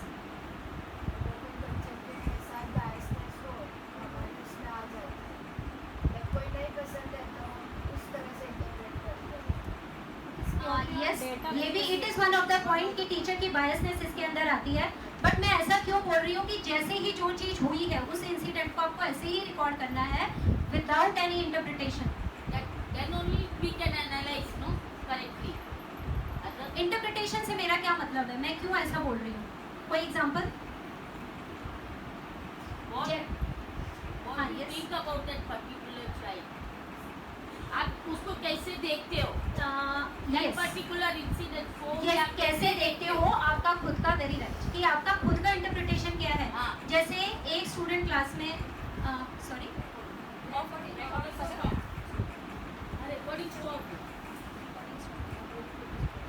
जैसे एक स्टूडेंट को आपने क्लास में देखा कि फॉर एग्जांपल तानिया आई और उसने अनाया को धक्का मार के गिरा दिया, ठीक है, और आपने क्या बोला कि आपने जब एनेक्डोटल रिकॉर्ड में लिखा तो आपने बोला Tania is a very aggressive child and she pushed Anaya. क्या है ये? वो आपका इंटरप्रिटेशन है. Yes, और point of view. हमको एग्जैक्टली मालूम नहीं, शायद क्या बाहर है? दोनों में लड़ाई हुई होगी. कोई और भी हो सकता कि है. कुछ और रीजन हो सकता है. तो just you have to record कि तानिया पुश्ड अनाया. आपको एनेक्डोटल रिकॉर्ड में ही लिखना है. उससे क्या होगा अगर आप ऐसा लिखते हो कि Tania was very aggressive and she pushed Anaya, तो आपका इंटरप्रिटेशन हो गया एक्चुअल में क्या रीजन था, तानिया ने अनाया को क्यों पुश किया, क्योंकि अनाया ने तानिया के बाल खींचे थे. पहले बाहर यस, वो बाहर से बाल खींच के आई थी और तानिया ने अंदर मौका मिला तो अनाया को पुश कर दिया. ठीक है, तो ये था. अगर जब आप अपनी इंटरप्रिटेशन देते हो तो आपको तो पता ही नहीं है, तो बायसनेस आ जाती है उसके अंदर. तो यहाँ पर record the fact as it is. Second is the teacher should record what happens just prior to observation and also what happens after it. Observation के बाद पहले क्या हुआ है, अगर वो देख पाते हैं कि बाहर से जो है वो अनाया ने तानिया के बाल खींचे उन्होंने देख लिया है एंड वो भी आपको रिकॉर्ड करना है। और उसके बाद क्या हुआ कि उसके बाद हो सकता है दोनों साथ बैठ के बातें कर रही है, तो ये हम एनेक्डोटल रिकॉर्ड में हमें लिखना है, जिससे कि जब आप इसको एनालिसिस करोगे तो आपके पास एक्चुअल फैक्ट होगा। Third is observe children in different situation and settings. Yes, तो यहाँ पर एक आपने उसका बिहेवियर रिकॉर्ड किया कि उसने जो है वो अनाया को धक्का मारा, राइट। तो आपको अलग अलग सिचुएशन में देखना है कि उसने सिर्फ अनाया को धक्का मारा या फिर वो दूसरे बच्चे के साथ बैठ के भी उसको किक कर रही है, उसको जो है पिंच कर रही है, कुछ कर रही है। तो अलग अलग सेटिंग में, और या क्लास के अंदर ही कर रही है, बाहर भी ऐसा कर रही है, आउटडोर सेटिंग में भी कर रही है। तो अलग अलग सिचुएशन और अलग अलग सेटिंग में हमें ऑब्जर्व करना है, so that you will be able to make the analysis. आप उसके बिहेवियर के बारे में तभी बता पाओगे। Observation should also focus on the total development of the child. जब आप किसी बच्चे का ऑब्जर्वेशन कर रहे हो ना, तो वो टोटल डेवलपमेंट को लेके होना चाहिए। आप उसके सोशल डेवलपमेंट की भी बात कर रहे हैं, फिजिकल डेवलपमेंट की, इमोशनल की, लैंग्वेज की, उसका अलग अलग एरिया में ये हम कैसे कर सकते हैं वो भी है। Include the setting, time and activity. जब भी कभी ऐसा हुआ है तो वो एक्टिविटी जो भी हुई है, इंसिडेंट जो हुआ है, उसका टाइम और जो है हमें सेटिंग क्या थी, पूरा क्लासरूम सेटिंग क्या थी, पूरी क्लास बैठी हुई थी एंड जो है तान्या शी पुश्ड अनाया, सारे बच्चे बैठे हुए थे and you know teacher was also there, लेकिन उसने जो है फिर भी उसको पुश किया। तो वो सेटिंग भी आपको उसमें इंक्लूड करनी है, so that you will be able to analyse situation in a more comprehensive manner. Record the exact word of the participant when possible. Exact word हमें रिकॉर्ड करने, उसने किसी को बोला है, वर्बली अब्यूज किया है या कुछ और है, तो वो हमें एग्जैक्ट वर्ड जो है उसने पार्टिसिपेंट यानी आई am talking about a child. Record the action and words of the people in the incident. Setting की जब मैं बात कर रही हूँ तो बाकी के जो लोग उस सेटिंग में इन्वॉल्व हैं, उनके वर्ड्स, उनके एक्शन। जैसे अगर तान्या ने अनाया को पुश करा तो दूसरा फ्रेंड जो है उसको बचाने के लिए आ गया और वो जो है वो अनाया के फेवर में आ गया। तो ये क्या है, बाकी के जो दो लोग और इन्वॉल्व थे, या टीचर जो है, टीचर ने अनाया को, तान्या को अलग से ले जाके उसको बिठाया, उसने अनाया के साथ नहीं बिठाया। तो इसमें जो लोग अलग अलग इंसिडेंट में इन्वॉल्व हैं, हमें उनका जो है ऑब्जर्वेशन, उनका भी हमें रिकॉर्ड लिखना है। Make each record as objective, accurate and complete. Objective मैंने क्यों बोला है, ऑब्जेक्टिव क्यों बोला? ऑब्जेक्टिव का मतलब ये है, जो मैंने आपको सबसे पहले बोला था कि जो चीज़ हो रही है उसी के नज़रिए से देखना है। अगर मैं अपने नज़रिए से लिख देती कि शी वॉज एग्रेसिव, तो ये सब्जेक्टिव हो जाता। ऑब्जेक्टिवली हमें उसको लिखना है। Teacher should make an effort to observe 2 or 3 children daily. अब आए हम एक्चुअल बात पे कि कैसे करना है एनेक्डोटल रिकॉर्ड्स। तो आप क्या कर सकते हैं टीचर्स, ये कर सकते हैं कि आप अपना एक ऑब्जेक्टिव बना लें, मुझे 2 से 3 बच्चों का एनेक्डोटल रिकॉर्ड डेली लिखना है। ये विजिबल है, ये तो हम कर सकते हैं। तो टीचर्स 2 से 3 बच्चों का हम डेली कर सकते हैं। मैं सारे बच्चे 65 बच्चों का नहीं बोल रही, जिससे कि over a period of time, जब तक आप पूरा साल निकलता है तो पूरे बच्चों का आपके पास रिकॉर्ड्स होंगे। तो ये हम किया जा सकता है। या फिर ऐसा कर सकते हैं कि जिन बच्चों का आपको ऐसा लगता है कुछ स्पेसिफिक बिहेवियर है, उनका आप 3-4 हफ्ते तक रिकॉर्ड कर रहे हैं एनेक्डोटल रिकॉर्ड्स। सारे बच्चों का ना करके हम उन बच्चों के साथ जिनके साथ कोई स्पेसिफिक प्रॉब्लम है, बिहेवियरल इश्यूज है, हम उनके साथ जो है 3-4 हफ्ते तक उसका बिहेवियर रिकॉर्ड कर रहे हैं। तो ये एनेक्डोटल रिकॉर्ड जो मैंने बताया आपको, हम इसको कैसे कर सकते हैं? Do you have any idea? चलो मैंने ये तो बता दिया कि आप आउट ऑफ 65 या 70, 60 जो भी आपकी क्लास में स्टूडेंट है, उनमें से 2-3 बच्चों का आप रोज करें। पर कैसे करें? आपकी तरफ से मैं सुनना चाहता हूँ। Yes, yes. वो भी कर सकते हैं। यस, ये भी कर सकते हैं आप। और एनी आइडिया स्टूडेंट्स, कैसे एनेक्डोटल रिकॉर्ड्स हम बना सकते हैं? टीचर्स कैसे बना सकते हैं? आप टीचर्स को थोड़ा गाइड करो, कैसे बना सकते हैं? Yes Shreya. Set of incident पहले से हम लिख देते हैं, फिर अगर वो रिपीटेडली हो रहा है तो उसके सामने टिक मार्क करते रहे। वो भी कर सकते हैं, लेकिन डेली बेसिस पे कौन सा आसान तरीका रहेगा? आपको तो सिर्फ एक क्लासरूम बच्चे नहीं करेंगे ना, आज मारा कल नहीं मारा,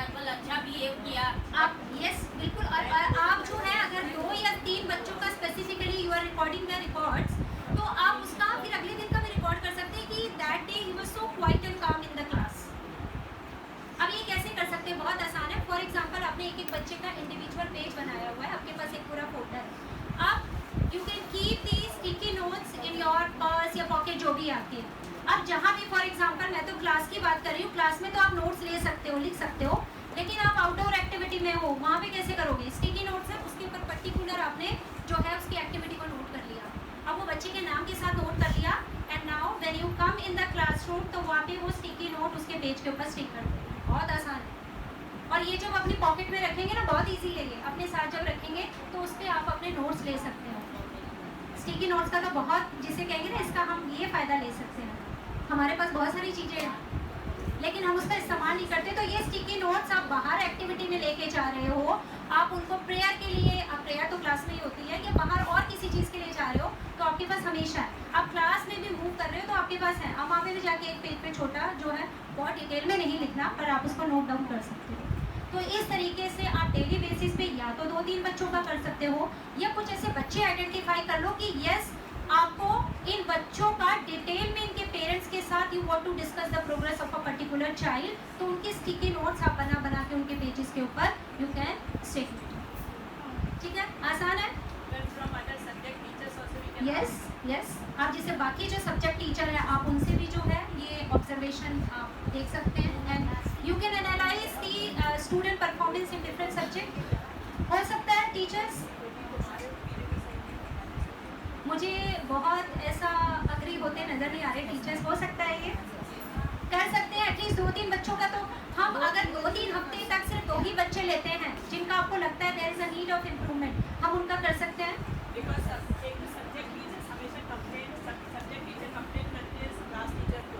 हाँ, यस, हाँ,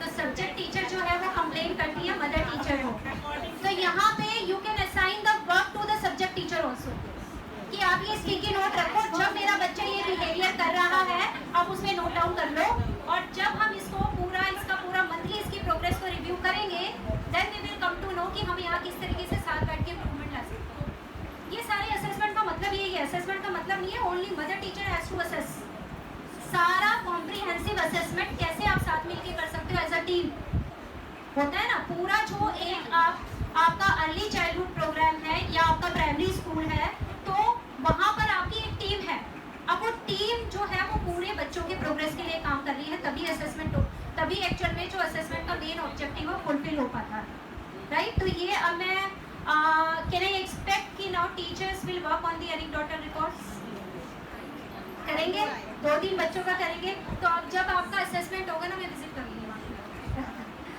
you can discuss with me कि ये बच्चे का असेसमेंट है और आप ये 2 बच्चों का जो असेसमेंट एनेक्डोटल रिकॉर्ड से किया है आप मेरे साथ डिस्कशन करो, ठीक है।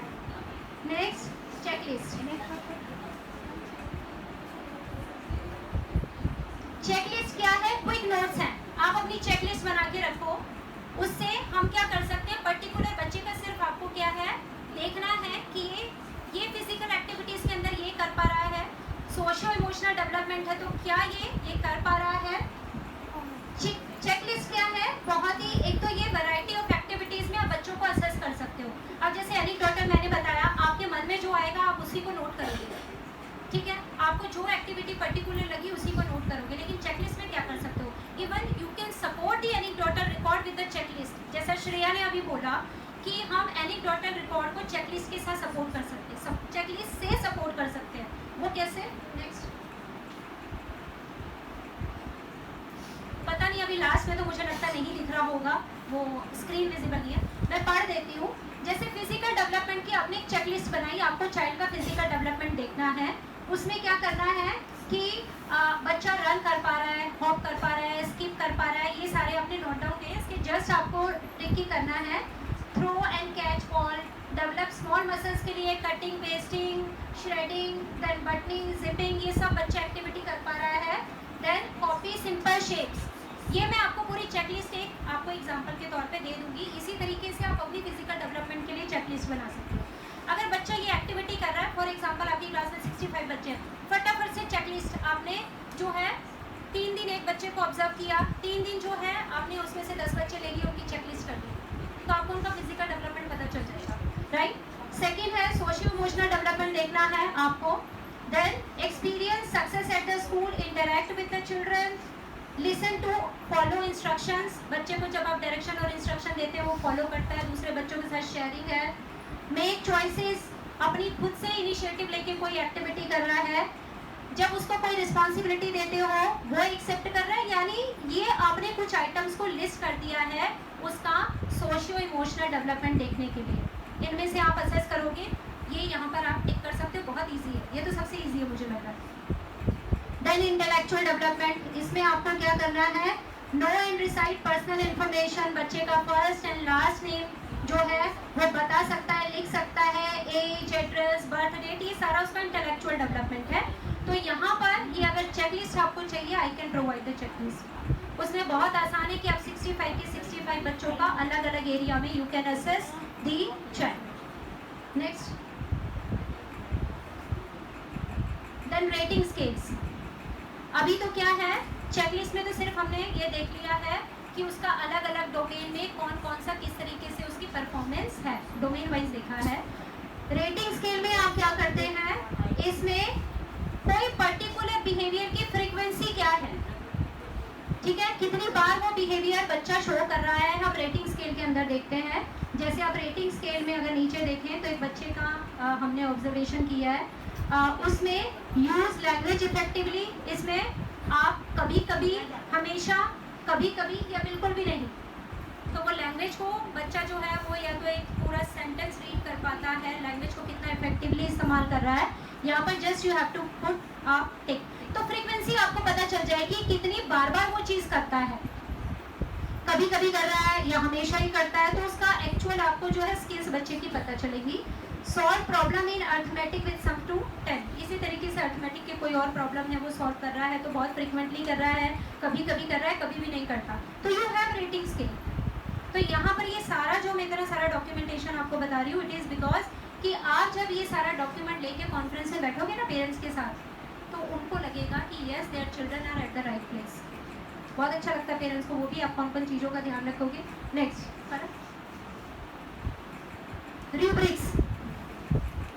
किसी को आइडिया है कि रूब्रिक क्या होते हैं?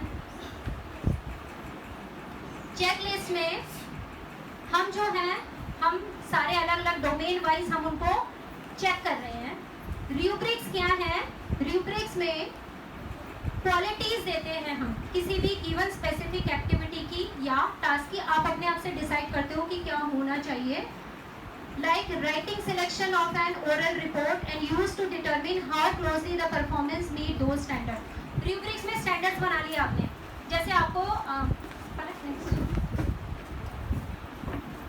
जैसे यहाँ पर writing assessment करना है। Yes girls, where are you going? जैसे rubrics में क्या है, हमने कुछ क्वालिटीज के स्टैंडर्ड फिक्स कर लिए हैं। फॉर एग्जाम्पल आपको उसकी राइटिंग को असेस करना है। यहाँ पर स्टैंडर्ड है कि उसने स्टोरी राइटिंग की है, तो स्टोरी में क्लियर बिगिनिंग है स्टोरी की, ये स्टैंडर्ड है आपका। आपके हिसाब से रूब्रिक जो है क्वालिटी ऑफ राइटिंग ऐसी होनी चाहिए कि स्टोरी बच्चा लिख रहा है तो उसकी क्लियर बिगिनिंग है। सेकेंड है, उसने कैरेक्टर्स को, सेटिंग को इंट्रोड्यूस किया, ये स्टैंडर्ड आपने एक बना लिया। सेकेंड स्टैंडर्ड आपने बनाया, उसका आपने बिगिनिंग, मिडल और एंड ऐसे देते हैं ना स्टोरी का, कि शुरुआत कैसे की, देन मिडल क्या है, एंड क्या है। मिडल में आपने उसने जो है there is a clear middle of the story, the problem is clear to the reader. उसने जो है वो जो एक्चुअल प्रॉब्लम उसमें फोकस करना चाह रहे हैं स्टोरी में, it is very clear in the story, these are the standards. Third, there is a clear ending to the story, the solution to the problem is very clear to the reader, ये standard है। Last में जो है वो solution पता चलना चाहिए reader को कि प्रॉब्लम ये थी, सोल्यूशन ये। तो ये आपने स्टैंडर्ड बना दिया कि मुझे अगर स्टोरी को असेस करना है, राइटिंग स्किल को असेस करना है, तो ये स्टैंडर्ड होना चाहिए। अब आप उसमें फॉर एग्जांपल शुरू के 10 बच्चों को असेस कर रहे हैं, अब रीडिंग में इसी तरीके से असेस करते हैं। आई डोंट नो आप कैसे असेस कर रहे हैं, लेकिन this is the best method to assess the reading writing skills of a child. जैसे आपने एक बच्चा है, उसमें आपने देखा कि the beginning of the story include the introduction of the character and setting in detail, ठीक है, इंट्रोडक्शन दिया कैरेक्टर का और जो भी सेटिंग थी उसको डिटेल में बताया है। सेकंड बच्चे ने the beginning of the story include the introduction of the character और the setting but not the both, ठीक है, दोनों चीज़ें उसने नहीं दी, इंट्रोडक्शन दिया है बट सेटिंग का इंट्रोडक्शन या कैरेक्टर का इंट्रोडक्शन उसने नहीं दिया। थर्ड है the beginning of the story is not clear, no characters are introduce. तो आप बच्चे को ऐसे असेस कर सकते हो कि एक बच्चे ने जो है कैरेक्टर को भी इंट्रोड्यूस किया, सेटिंग को भी इंट्रोड्यूस किया, दूसरे ने सिर्फ कैरेक्टर को इंट्रोड्यूस किया, सेटिंग को इंट्रोड्यूस नहीं किया, तो कितना आसान है आपके लिए। अगर आप असेसमेंट कर रहे हो रीडिंग और राइटिंग स्किल की, तो एक स्टैंडर्ड आप प्रिपेयर कर लो, रूब्रिक बना लो। और मैं आपको एज अ टीचर इसलिए बोल रही हूँ कि ये हमें शुरू में एक बार बनाने में मेहनत जानी है, फिर आपके ईयर टू ईयर जो बच्चे आएंगे आपके पास रूब्रिक्स प्रिपेयर है, आपके पास चेकलिस्ट प्रिपेयर है। और ये this is my personal experience कि जो ये ऑनलाइन क्लासेस हुई थी ना, हमें लगा था गूगल क्लासरूम पूरा सेट करना, पूरा मटेरियल उसके अंदर डालना है, and it is so easy. जो पिछले कई सालों से हम हर साल बच्चों को नोट्स देते थे, सर पे आगे खड़े होते थे, हम उनको नोट्स दे रहे हैं, मैम ये वाले यूनिट के नहीं मिले, ये वाला सिलेबस में से जो है हमें नहीं मिल रहा, तो हम भी मतलब पूरे साल हम भी फ्रस्ट्रेट हो जाते थे, कभी कोई बच्चा मांगने आ रहा है, कभी कोई बच्चा मांगने आ रहा है। नाउ अभी जैसे ही क्लास शुरू हुई, हमने उनको गूगल क्लासरूम का लिंक भेज दिया, नाउ ज्वाइन दिस। वहाँ पर टॉपिक वाइज सारी चीज़ें पड़ी हुई हैं, अब मुझे किसी को नोट्स नहीं देने, ना कोई बच्चा कंप्लेन कर सकता, क्वेश्चन बैंक वहाँ पड़ा हुआ है, असाइनमेंट वहाँ पर उनके पड़े हुए हैं, तो मुझे अभी किसी बच्चे को आई एम नॉट आंसरेबल, कोई मेरे सर पे आगे नहीं खड़ा होगा कि मैडम आपने टॉपिक के नोट्स नहीं दिए, और ना मुझे वो फ्रस्ट्रेशन आएगी कि मुझे टॉपिक के नोट्स देने हैं। मेरी मेहनत लगी एक बार इनिशियली जब ये ऑनलाइन क्लासेस चल रही थी, तब तो वी वर सो फ्रस्ट्रेटेड कि हम क्लास भी लें, गूगल क्लासरूम भी बनाना है, बच्चों को मटेरियल भी देना है, क्योंकि वो हम तक पहुँच नहीं पा रहे थे, हम उनको फिजिकली नहीं दे सकते थे। लेकिन सिर्फ एक सेमेस्टर की मेहनत गई। अब जो हमारे पास बाकी के जो 2 साल, अब ये वाला साल जो एकेडमिक ईयर शुरू हुआ, हमारे पास पूरा मटेरियल तैयार है। जैसे ही बच्चे फर्स्ट डे क्लास में आते हैं, हम उनको सिलेबस इंट्रोड्यूस करते हैं और उनको गूगल क्लासरूम का लिंक दे दिया कि ज्वाइन कर लो, और उनको भी बहुत अच्छा लगता है, क्योंकि उनको पता है पूरे साल वो पूरे सेमेस्टर क्या पढ़ने वाले हैं, कैसा क्वेश्चन बैंक होगा, कैसे पेपर आएंगे, दे ऑल्सो फील कॉन्फिडेंट। एक बार की मेहनत है टीचर्स। तो ये जो है रूब्रिक जब आप बनाओगे ना, आपको एक आप ईयर में मेहनत लगेगी, आपको रीडिंग के रूब्रिक्स बनाने हैं, आपको राइटिंग के रूब्रिक्स बनाने हैं, एक बार बना लो, ईयर टू ईयर आपका काम आसान होता जाएगा। फिर आपको जब भी बच्चे की रीडिंग असेसमेंट करनी है, तो फटाफट एक एक करके रूब्रिक्स लेके बैठे, 10 बच्चे उठाए, उनमें से रूब्रिक को पढ़ा, ओके बिगिनिंग मिडिल एंड ये है, और हम ये जो ऐसे असेस करना, बहुत ईजी। जो आप इतना टाइम क्लासरूम में लगाते हो, आपका टाइम कम हो जाएगा, लेकिन यस वन टाइम आपका ये जो है मेहनत है। अग्री टीचर्स, कर पाएंगे? एक बार का मेहनत है, लेकिन ये काम हो सकता है। मैं अपना पर्सनल एक्सपीरियंस से बता रही हूँ, वो टाइम पे हमें लगा था कितनी मेहनत है, लेकिन अभी इतना आसान हमारे लिए हो गया है कि अब हमें लगता है कि यस जो ये टेक्नोलॉजी इट हेल्प्स यू, ऐसा नहीं है। नेक्स्ट, अब आ गया असेसमेंट तो कर लिया अलग अलग स्ट्रेटेजी से, how you can organise the data. Data को ऑर्गेनाइज कैसे कर सकते हो? बहुत सारा डेटा है। पोर्टफोलियो का नाम सुना है? यस, करते हैं पोर्टफोलियो हम, बहुत सारे स्कूल्स में होता है। इवन मेरी दोनों डॉटर जहाँ पिंक एंड ब्लू में गई हैं, वहाँ पे पोर्टफोलियो देते थे वो बच्चों को। और जब जैसे नर्सरी आपका स्कूल खत्म हुआ, तो eight the end of the year वो आपको पोर्टफोलियो के साथ कॉन्फ्रेंस में बैठते थे and discuss the portfolio of a child. हम बनाते हैं पोर्टफोलियो वंस, एक बार बनाया है, तो आपके पास आप स्टूडेंट्स का रिकॉर्ड कैसे रखते हैं? गर्ल्स हम ये teachers, yes girls also teachers, हम ये चाहते हैं कि that we are here as a department for the early childhood education. तो आप इसको एक वनिता विश्राम के स्कूल्स को मॉडल स्कूल्स डेवलप करें कि यस वी आर अडॉप्टिंग और we have adopted the different strategies for the assessment of a child. हम अलग है, हम एक मॉडल है, क्योंकि हमारे यहाँ हम जो है वो NEP के सारे ऑब्जेक्टिव को लेके चल रहे हैं। थोड़ी मेहनत तो है टीचर्स, हम भी कर रहे हैं, हम भी आपके साथ कर रहे हैं। तो आप हमारे साथ करोगे तो we can develop our campus as a model campus for the early childhood education.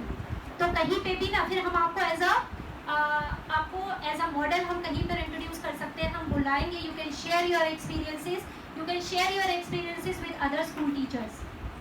क्यों हम हमेशा एक जैसा एक ही लीग में काम करते रहें, ट्रेडिशनल मेथड से ही काम करते रहें? लगता है कुछ अलग करना चाहिए, या जो चल रहा है तो चलने दो, बहुत समय चल गया है, लगता है ना? तो थोड़ा सा कंफर्ट जोन से बाहर आना पड़ेगा, सबको आना पड़ता है। आज सुबह यहाँ पे 7:30 आना था, तो चूंकि साड़ी भी पहनी थी तो 6:30 से तैयार होना शुरू हो गई थी। खाना भी बना दिया था, सब कुछ कर लिया था, तो पहले कंफर्ट जोन से थोड़ा सा तो बाहर आई, थोड़ी नींद सेक्रीफाइस की, थोड़ा काम स्पीड अप किया। कंफर्ट जोन से तो बाहर आना पड़ता है, कोई भी काम करोगे कंफर्ट जोन से बाहर आना पड़ेगा, और अचीवमेंट तभी होगा when you come out of the comfort zone. अगर आप सोचिए उसी कंफर्ट जोन के अंदर हम करते रहे and progress you can achieve, ये नहीं हो सकता। अपने आप को अलग से दिखाना है, अपने आप को कुछ अलग काम करना है, तो थोड़ा सा उससे बाहर आके एक्स्ट्रा मेहनत हमें करनी पड़ेगी। एक बार कर लो बहुत, पर वैसे भी कहते हैं do smart work.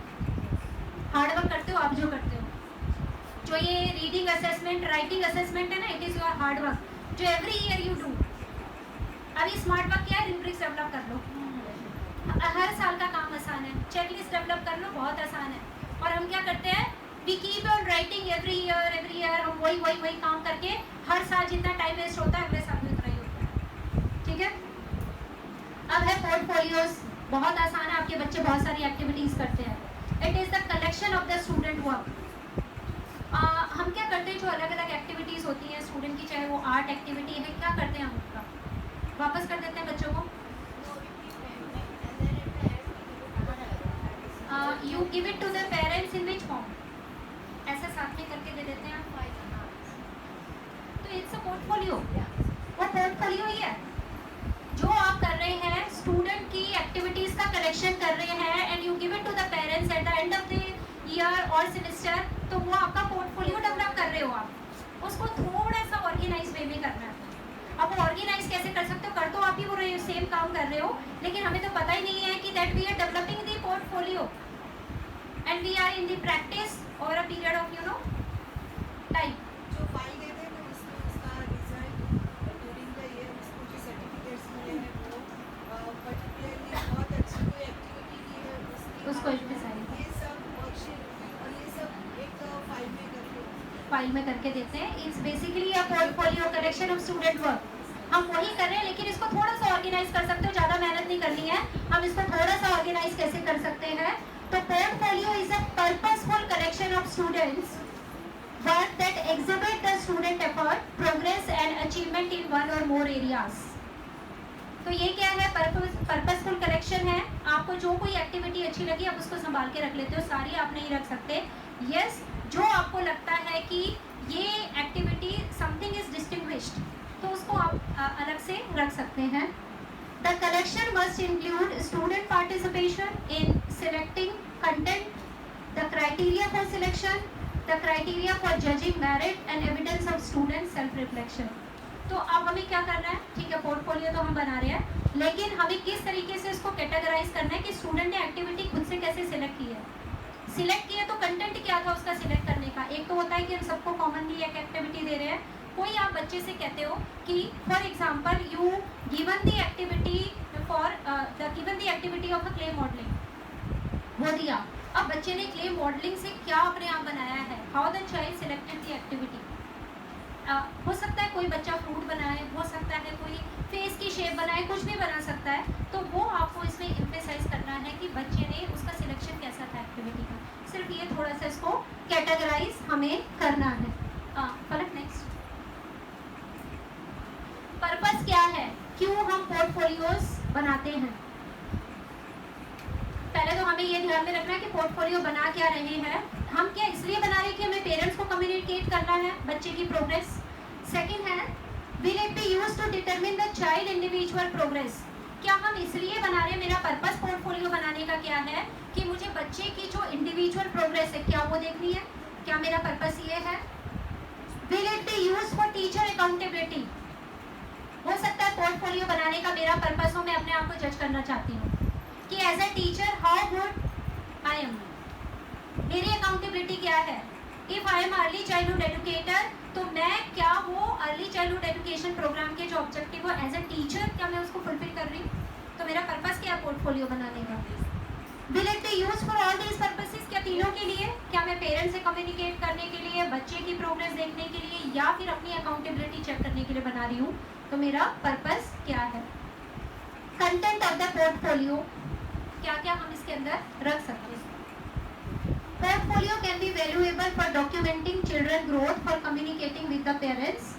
A variety of item can be included, जैसे drawing and painting of a child, photos of block construction he has made. बच्चे जब एक्टिविटी करते हैं, मुझे लगता है फोटोज तो आप लेते ही हैं. जो उसने कंस्ट्रक्शन किया उसका फोटो आप ले सकते हो. वो photo we can put in the, क्योंकि अगर आप पेरेंट्स के साथ कम्युनिकेट करें, पेरेंट्स को इन्फॉर्म कर रहे हैं कि ओके आपका बच्चा जो है वो ब्लॉक बिल्डिंग किया या उसने ये कंस्ट्रक्शन किया, and you don't have a picture to show to parents, तो कैसे आप उसका you can click a picture. Photos और वीडियोज ऑफ हिम थ्रोइंग और catching a ball, you can take the videos as well. आप उसका videos भी ले सकते हैं, you can show to the parents. वहाँ पर वो रिकॉर्डिंग जो है, ये हम यहाँ डिस्कस नहीं करेंगे. इलेक्ट्रॉनिक पोर्टफोलियो भी होते हैं, वो थोड़ा डिजिटाइज है और वो थोड़ा सा एडवांस लेवल है. हम सिर्फ ये है फिजिकल फॉर्म में पोर्टफोलियो बनाएंगे. Sample of his classification activities, notes about his social growth. तो यहाँ पर अलग अलग एरिया में हम उसकी एक्टिविटीज जो कर रहे हैं, उसकी सोशल ग्रोथ को, बच्चे के बारे में how he has selected the activities, हम ये सारा पोर्टफोलियो में डॉक्यूमेंट कर रहे हैं. पलक नेक्स्ट. अब आप किस तरीके से ऑर्गेनाइजेशन कर सकते हो. पहला है इनिशिएटिव.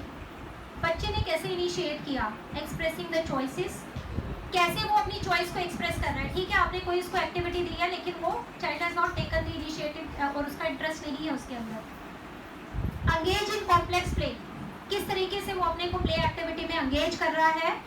ये सारा जो मैंने इनिशिएटिव, क्रिएटिव रिप्रेजेंटेशन, ये अलग अलग हेड है कि इसमें आप पोर्टफोलियो को अरेंज कर सकते हो अपने. Creative representation, making, building, pretending. Creative में क्या है, कोई चीज़ बना रहा है या जो है कंस्ट्रक्ट कर रहा है या प्रिटेंड कर रहा है, प्रिटेंड प्ले कर रहा है, ये इसका रिप्रेजेंटेशन में आप नोट डाउन कर सकते हैं. सोशल रिलेशंस, कैसे अडल्ट्स के साथ उसके रिलेशन है, कैसे फ्रेंड्स के साथ उसके रिलेशन है, ये आप पोर्टफोलियो में इसको डॉक्यूमेंट कर सकते हो. म्यूजिकल मूवमेंट, कैसे उसका बॉडी मूवमेंट है, कैसे उसका कॉन्सेंट्रेशन है. म्यूजिकल मूवमेंट एक अलग हेड रख सकते हो. लैंग्वेज एंड लिटरेसी, इसका एक अलग से हेड रख सकते हैं. Showing interest in reading, beginning writing, कब उसने शुरू किया रीड करना, कब राइटिंग शुरू की, ये उसका आप इस वाले हेड के अंदर रख सकते हैं. Logic and mathematics, sorting, counting, objects, describing time sequence, ये सारा आप जो है उसकी लॉजिक एंड मैथमेटिक एक्टिविटीज़ के अंदर डॉक्यूमेंट कर सकते हैं. इजी है टीचर्स. आपको क्या करना है, वही मैंने बोला, शुरुआत में एक बार ये हेड बनाने हैं आपको. वो बनाने के बाद एक बार आपके हेड बन गए ना, और आपको पता है इस हेड के अंदर आपको क्या क्या रखना है. अब आप सोचो कितना इंप्रेसिव अगर पेरेंट्स को इन हेड के अंदर आप डिस्कस करते हो कि now this is the creative representation, आप पेरेंट्स के साथ डिस्कस कर रहे हैं. ठीक है, नेक्स्ट.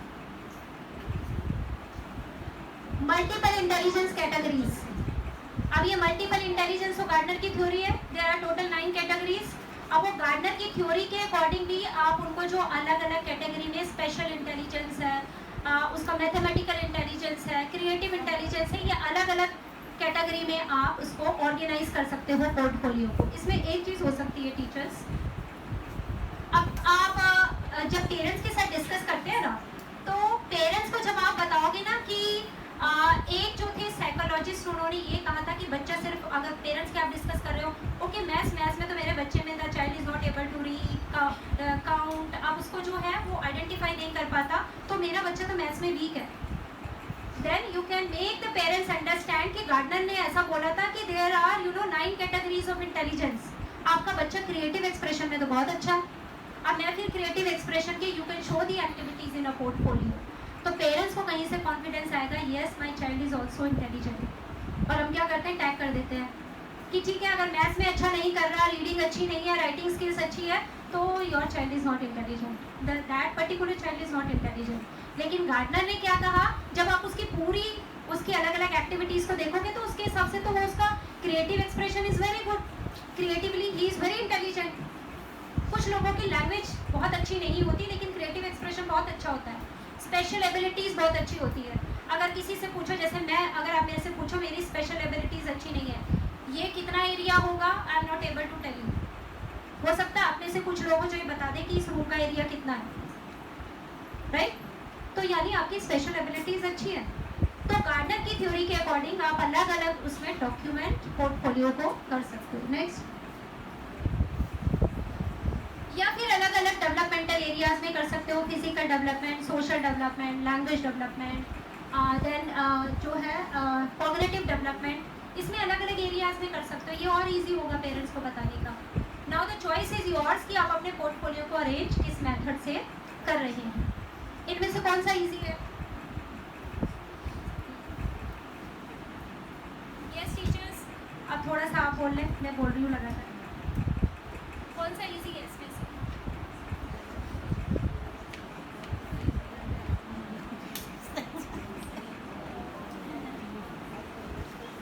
यस टीचर्स, कौन सा आपको इजी लगा? पोर्टफोलियो को हम कैसे अरेंज कर सकते हैं? आपके हिसाब से कौन सा इजी लग रहा है? पोर्टफोलियो तो बना ही रहे हो ना आप?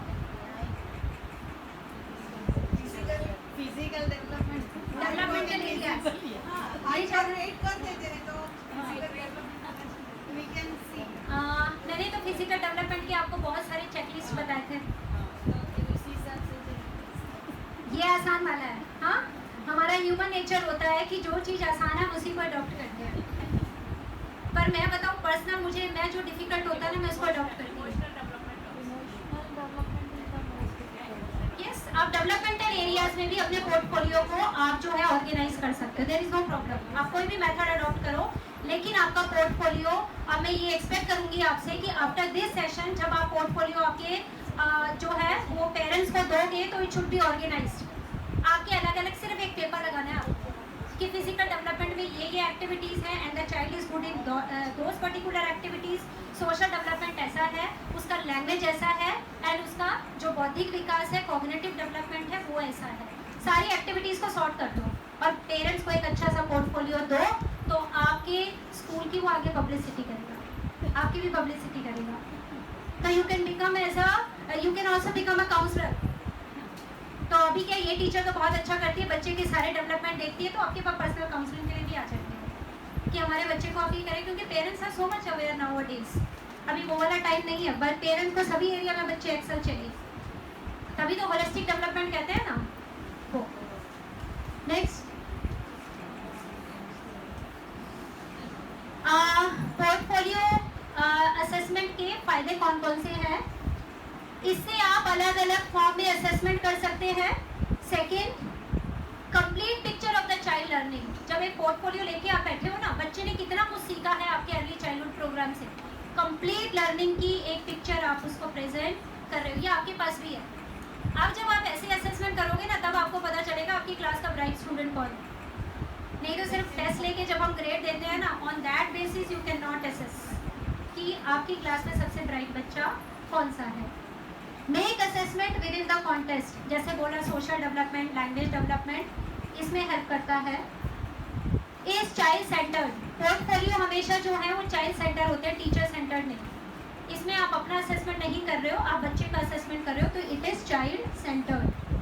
ऑनगोइंग है, पूरे साल आप पोर्टफोलियो बनाते हो, एक्टिविटीज कराते हो, तो ऑनगोइंग है। आप उसके अंदर अटैच करते जाना, एक फाइल बना लो शुरू में, उसके साथ आपको ऑर्गेनाइज कर लो, फिर अटैच कर लो।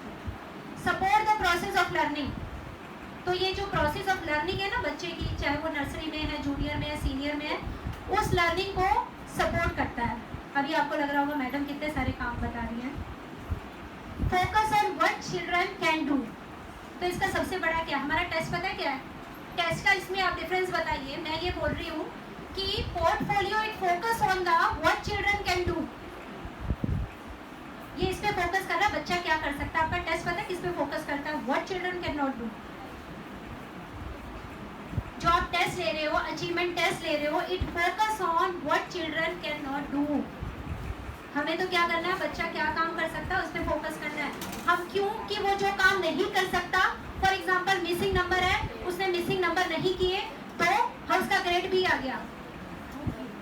The child is not able to perform the function that कि मिसिंग नंबर्स क्या है, the child is not able to do, तो उसका भी ग्रेड आया। तो आप तो फोकस यहाँ पे टेस्ट में क्या कर रहे हो, बच्चा क्या काम नहीं कर सकता, जबकि असेसमेंट तो ये है कि बच्चा क्या काम कर सकता है, आप उसको हाईलाइट कर रहे हो। Benefit children bye supporting their growth, जहां पर पोर्टफोलियो का जब असेसमेंट करने बैठोगे तो ये बेनिफिट क्या करेगा, बच्चे की ग्रोथ को कहाँ किस एरिया में आपको लगता है इट इज लैकिंग, तो वहां पर आप थोड़ा सा उसको और ज्यादा सपोर्ट कर सकते हो।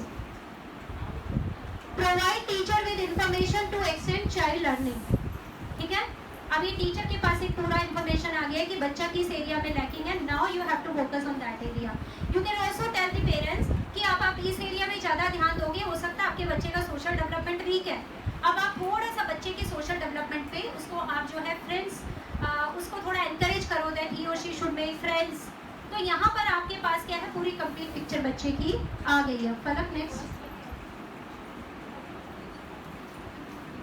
अब ये ऑर्गेनाइज कर लिया, असेसमेंट कर लिया, और हम कैसे कैसे असेसमेंट करते हैं। सबसे पहला क्या करते हैं, रिपोर्ट कार्ड्स। ठीक है, रिपोर्ट कार्ड में भी ABC ग्रेड दे दिया। तो यहाँ पर रिपोर्ट कार्ड जिसे कहेंगे सबसे वर्स्ट मेथड है बच्चे को असेस करने का, जो कि हम तो करते हैं। सबसे रॉन्ग मेथड है असेसमेंट का टीचर्स रिपोर्ट कार्ड्स, और हम तो यही कर रहे हैं।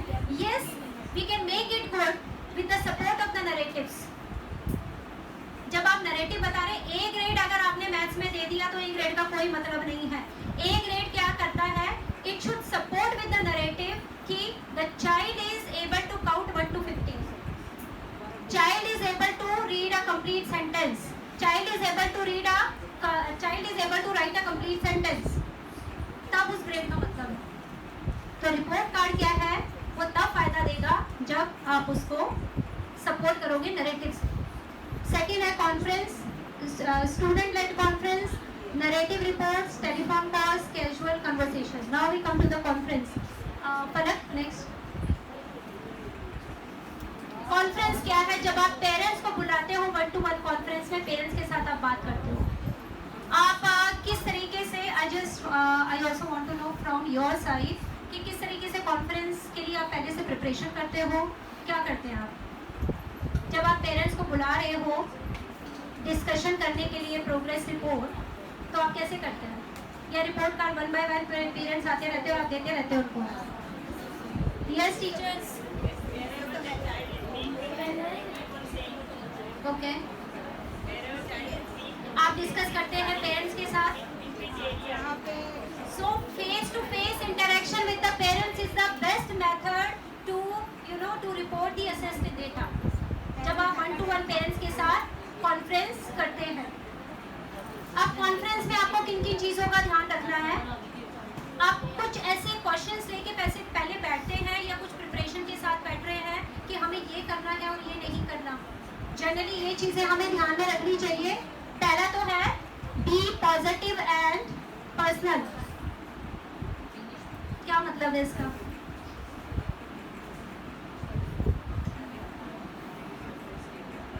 हमें बच्चे के नेगेटिव पॉइंट्स पेरेंट्स के साथ डिस्कस नहीं करने हैं। हमें जो भी आप बता रहे हैं बच्चे के बारे में information, it should B positive. ठीक है, नेगेटिव तो पता है, पेरेंट्स ऑल्सो नो। तो आपको जो भी पॉइंट्स पेरेंट्स के साथ डिस्कशन आप कर रहे हैं, it should be very positive. Second है be ready to show example of child work, be ready to provide suggestion for what the parents can do to support their. अब बच्चे के काम के साथ, अब पोर्टफोलियो के साथ कॉन्फ्रेंस में जाइए। आप बच्चा क्या कर सकता है, मैंने बोला फोकस उस पर करना है what the child can do. जो नहीं करना, और हम जनरली क्या बताना शुरू कर देते हैं कि बच्चा जो नहीं कर रहा वो डिस्कशन हम शुरू कर देते हैं।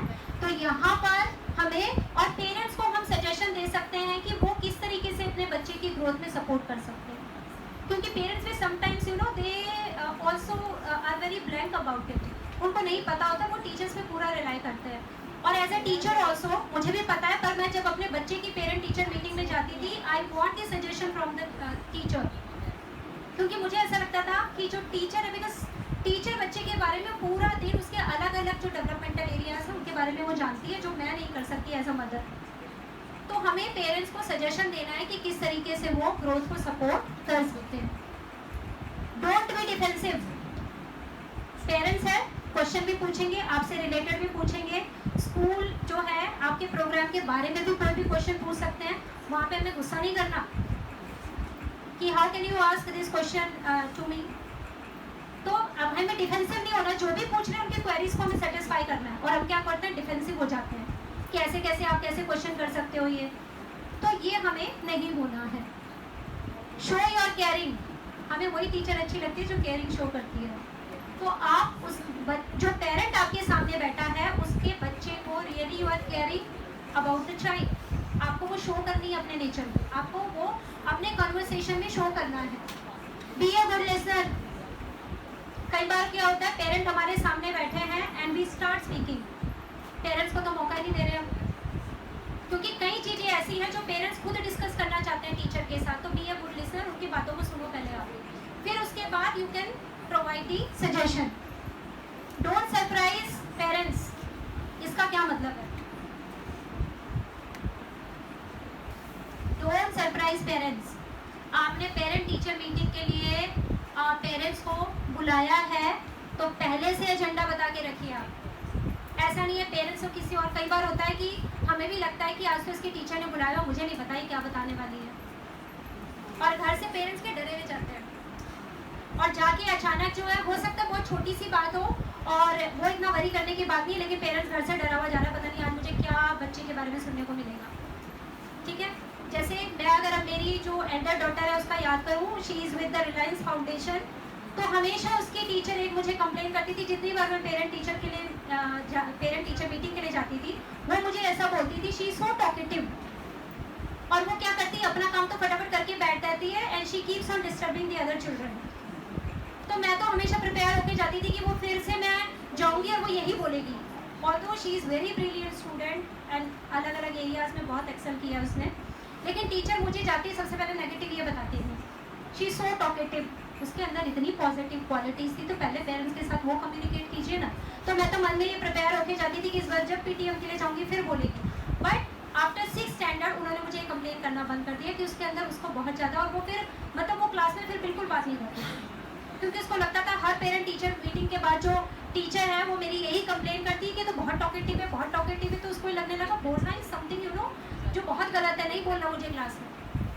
तो किसी टीचर के एक छोटे से स्टेटमेंट में बच्चे के बिहेवियर में बहुत चेंज आ सकता है। सो बी केयरफुल कि हम पेरेंट्स को किस तरीके से कम्युनिकेट कर रहे हैं। पेरेंट्स को सरप्राइज मत करो, पहले से आप बता के रखो कि you are going to discuss this thing in the meeting.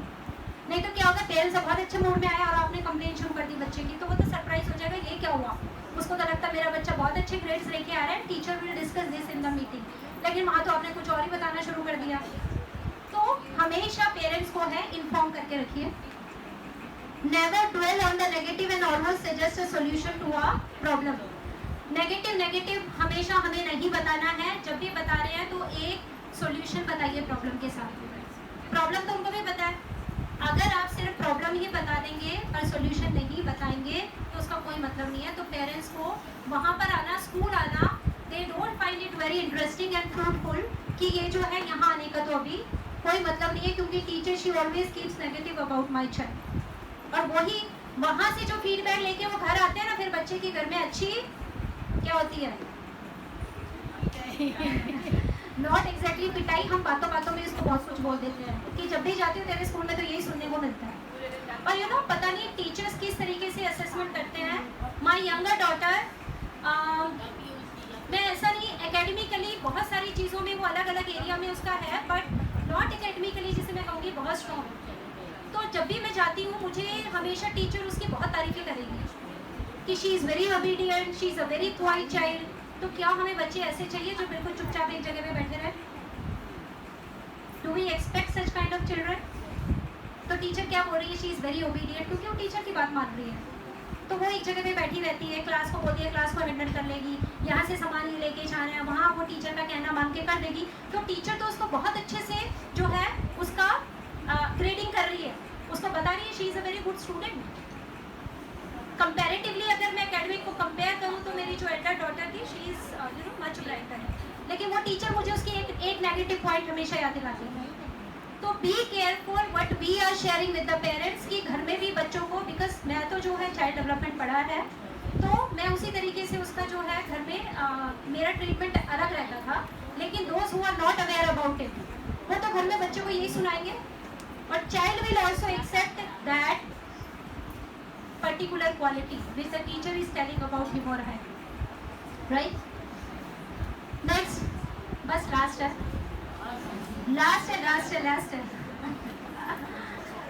अब आपका ऐसे बच्चों का आपने असेसमेंट कर लिया, अब आपका टीचर का असेसमेंट भी हो गया। अब पूरे प्रोग्राम की असेसमेंट आप कैसे करेंगे? आप पॉइंट्स देखिए, टीचर्स थक गए हैं.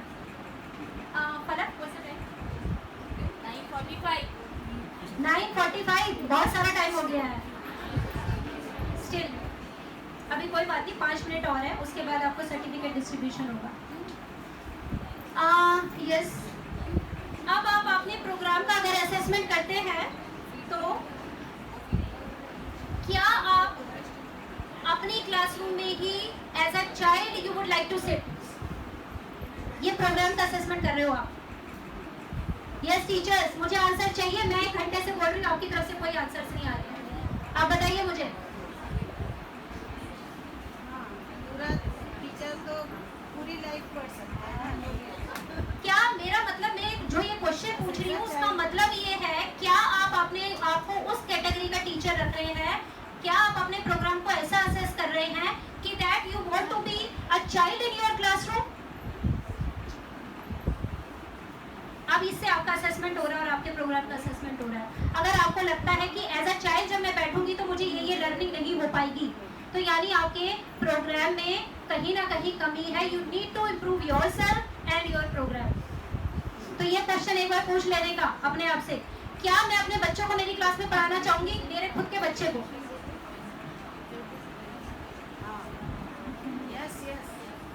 ऐसा तो कितनी ऐसी टीचर है जिनके खुद के बच्चे उनकी क्लास में पढ़े हैं या उनके स्कूल में पढ़े हैं? बताइए मुझे. वनिता विश्राम में कितने सारे टीचर्स हैं जिनके बच्चे उन्हीं के स्कूल में पढ़े हैं? यस, 1 2 3 4 5 6. ज्योतिका मैडम, आपका ज्योतिका मैडम ने बोला मेरा बच्चा लूट्स और जेवियर में, तो व्हाई नॉट वनिता विश्राम school?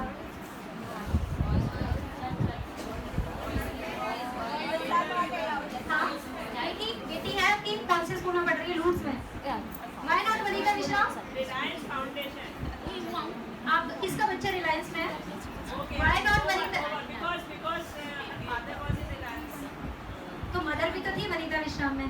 But Reliance because company school that is free. Okay, हाँ जी. और कोई? जहाँ पीछे टीचर से हाथ खड़ा किया था, उन्होंने क्यों वनिता विश्राम में डाला अपने बच्चों को? कोई बताएगा please? You share your experience. हाँ, कि मैं भी वहीं रहूंगी, मेरा बच्चा भी वहीं पढ़ेगा, या मेरी क्लासरूम या मेरे यहाँ पर जो अर्ली चाइल्डहुड प्रोग्राम चल रहा है उसकी क्वालिटी ऐसी है कि मैं चाहती हूँ मेरा बच्चा यहीं पढ़े.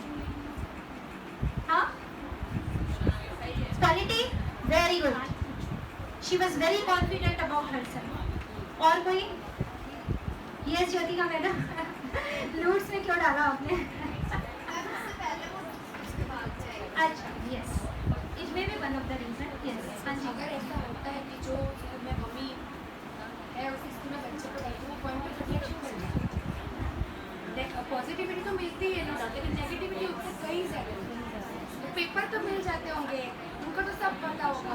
ऐसा सब Peer pressure is more on the child. Yes. Okay, कि इसकी मम्मी तो टीचर है, तो इसको तो सब कुछ.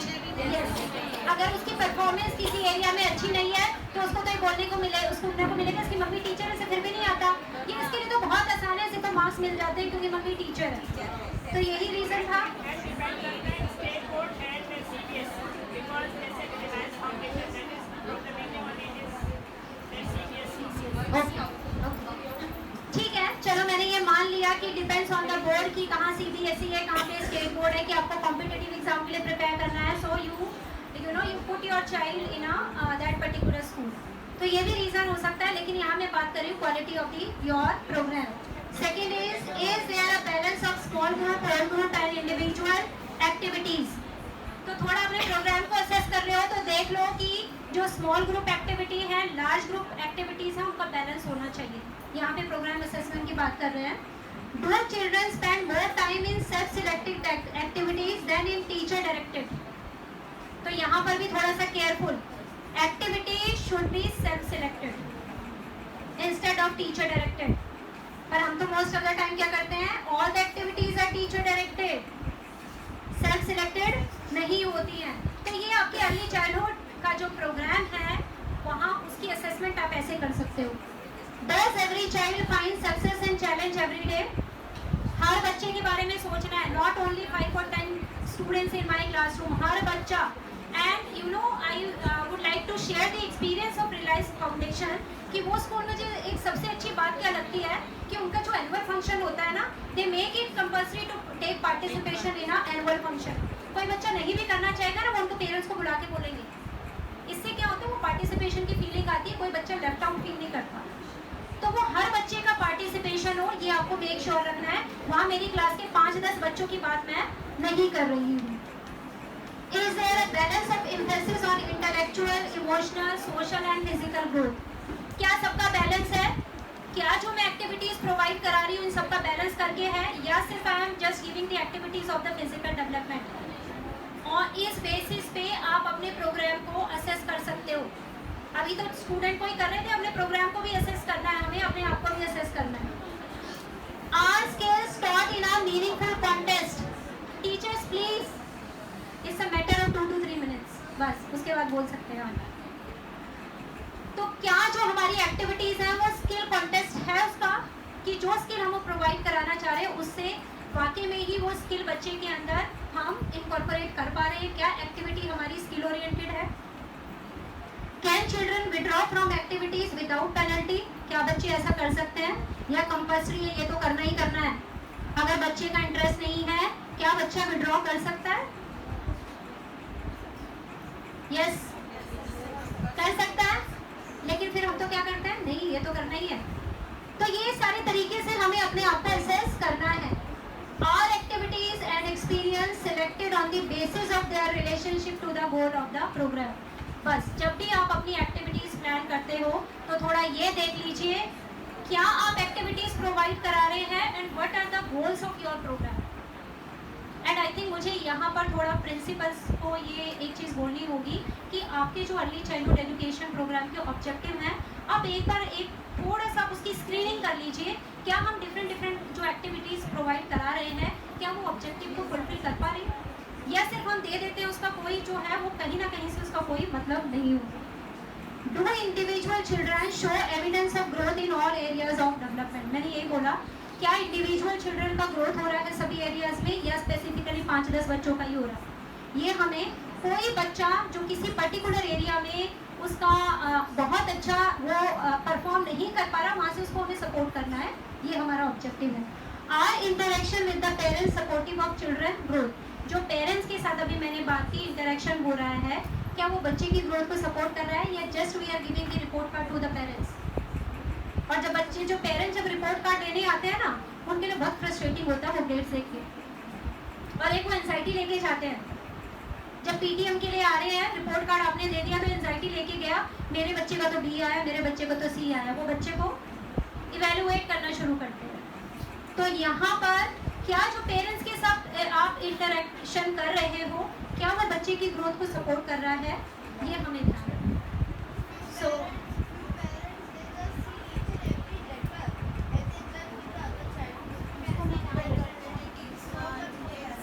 तो यहाँ पर मैंने मैम आपको यही बताया कि जब आप ग्रेडिंग कर रहे हो ना, नरेटिव्स के साथ करोगे.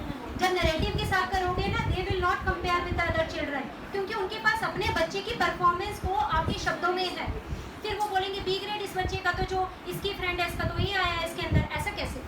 उसको ये पता चल जाएगा your child is not able to count 1 to 50, या 1 to 50 नहीं, वो 1 to 25 अच्छे से काउंट कर रहा है. तो आपको ये जो बी मिला है, it is because of that. Supportive statement and supportive narratives, तभी आप अपने जो इंटरेक्शन है पेरेंट्स के साथ, आप उसको वो सपोर्टिव इंटरेक्शन होगा, ना कि just complaining about the child. So this is all about the assessment. Thank you so much for your time and patience. बहुत सारा आपका टाइम ले लिया. Any questions related with that? मुझे आज मैं ये उम्मीद करूँगी कि यहाँ से असेसमेंट की बहुत सारी चीज़ें आप सीख के जा रहे हो, और मैं और स्मृति मैम विजिट करेंगे eight the end of the year कि आपने, ठीक है ये तो अभी आपका हो गया है, and you are going to start a new academic year. उसके एंड में या बीच बीच में भी हम विजिट करेंगे कि आपका पोर्टफोलियो कैसा है. ठीक है, तो मुझे लगता है ये एक टीम वर्क है कि हम आपको गाइड कर सकते हैं, और we can make the Vanita Vishram as a model institute. हमारी हेल्प की जरूरत पड़ रही है, असेसमेंट आपको करना है और कहीं पे आपको लगता है कि ये प्रॉब्लम आ रही है, you can come any time and discuss with us, either me और स्मृति मैम। करेंगे टीचर्स? पक्का? चलिए, थैंक यू सो मच। हाँ जी, यस। आपका भी जो सेल्फ अप्रेजल होता है वो आपका पोर्टफोलियो है। आपका सेल्फ अप्रेजल फॉर्म भरते हो ना, आपका पोर्टफोलियो आपका मैनेजमेंट रख रहा है, तो आप भी तो बच्चों का पोर्टफोलियो रखिएगा। कहीं पे भी कोई भी दिक्कत आती है, you can come to us any time. हम हमेशा आपको गाइड करेंगे, या बीच बीच में आपको लगता है कि ये वाले असेसमेंट मेथड में प्रॉब्लम आ रही है या मुझे ये अडॉप्ट करना है, तो हम आपको गाइड करेंगे। Thank you so much. कोई क्वेश्चंस स्टूडेंट्स? कोई नहीं, सब आ गया असेसमेंट समझ में? यस टीचर्स, कोई question? You have to wait 5 minutes for certificate distribution. Imran sir is going to come.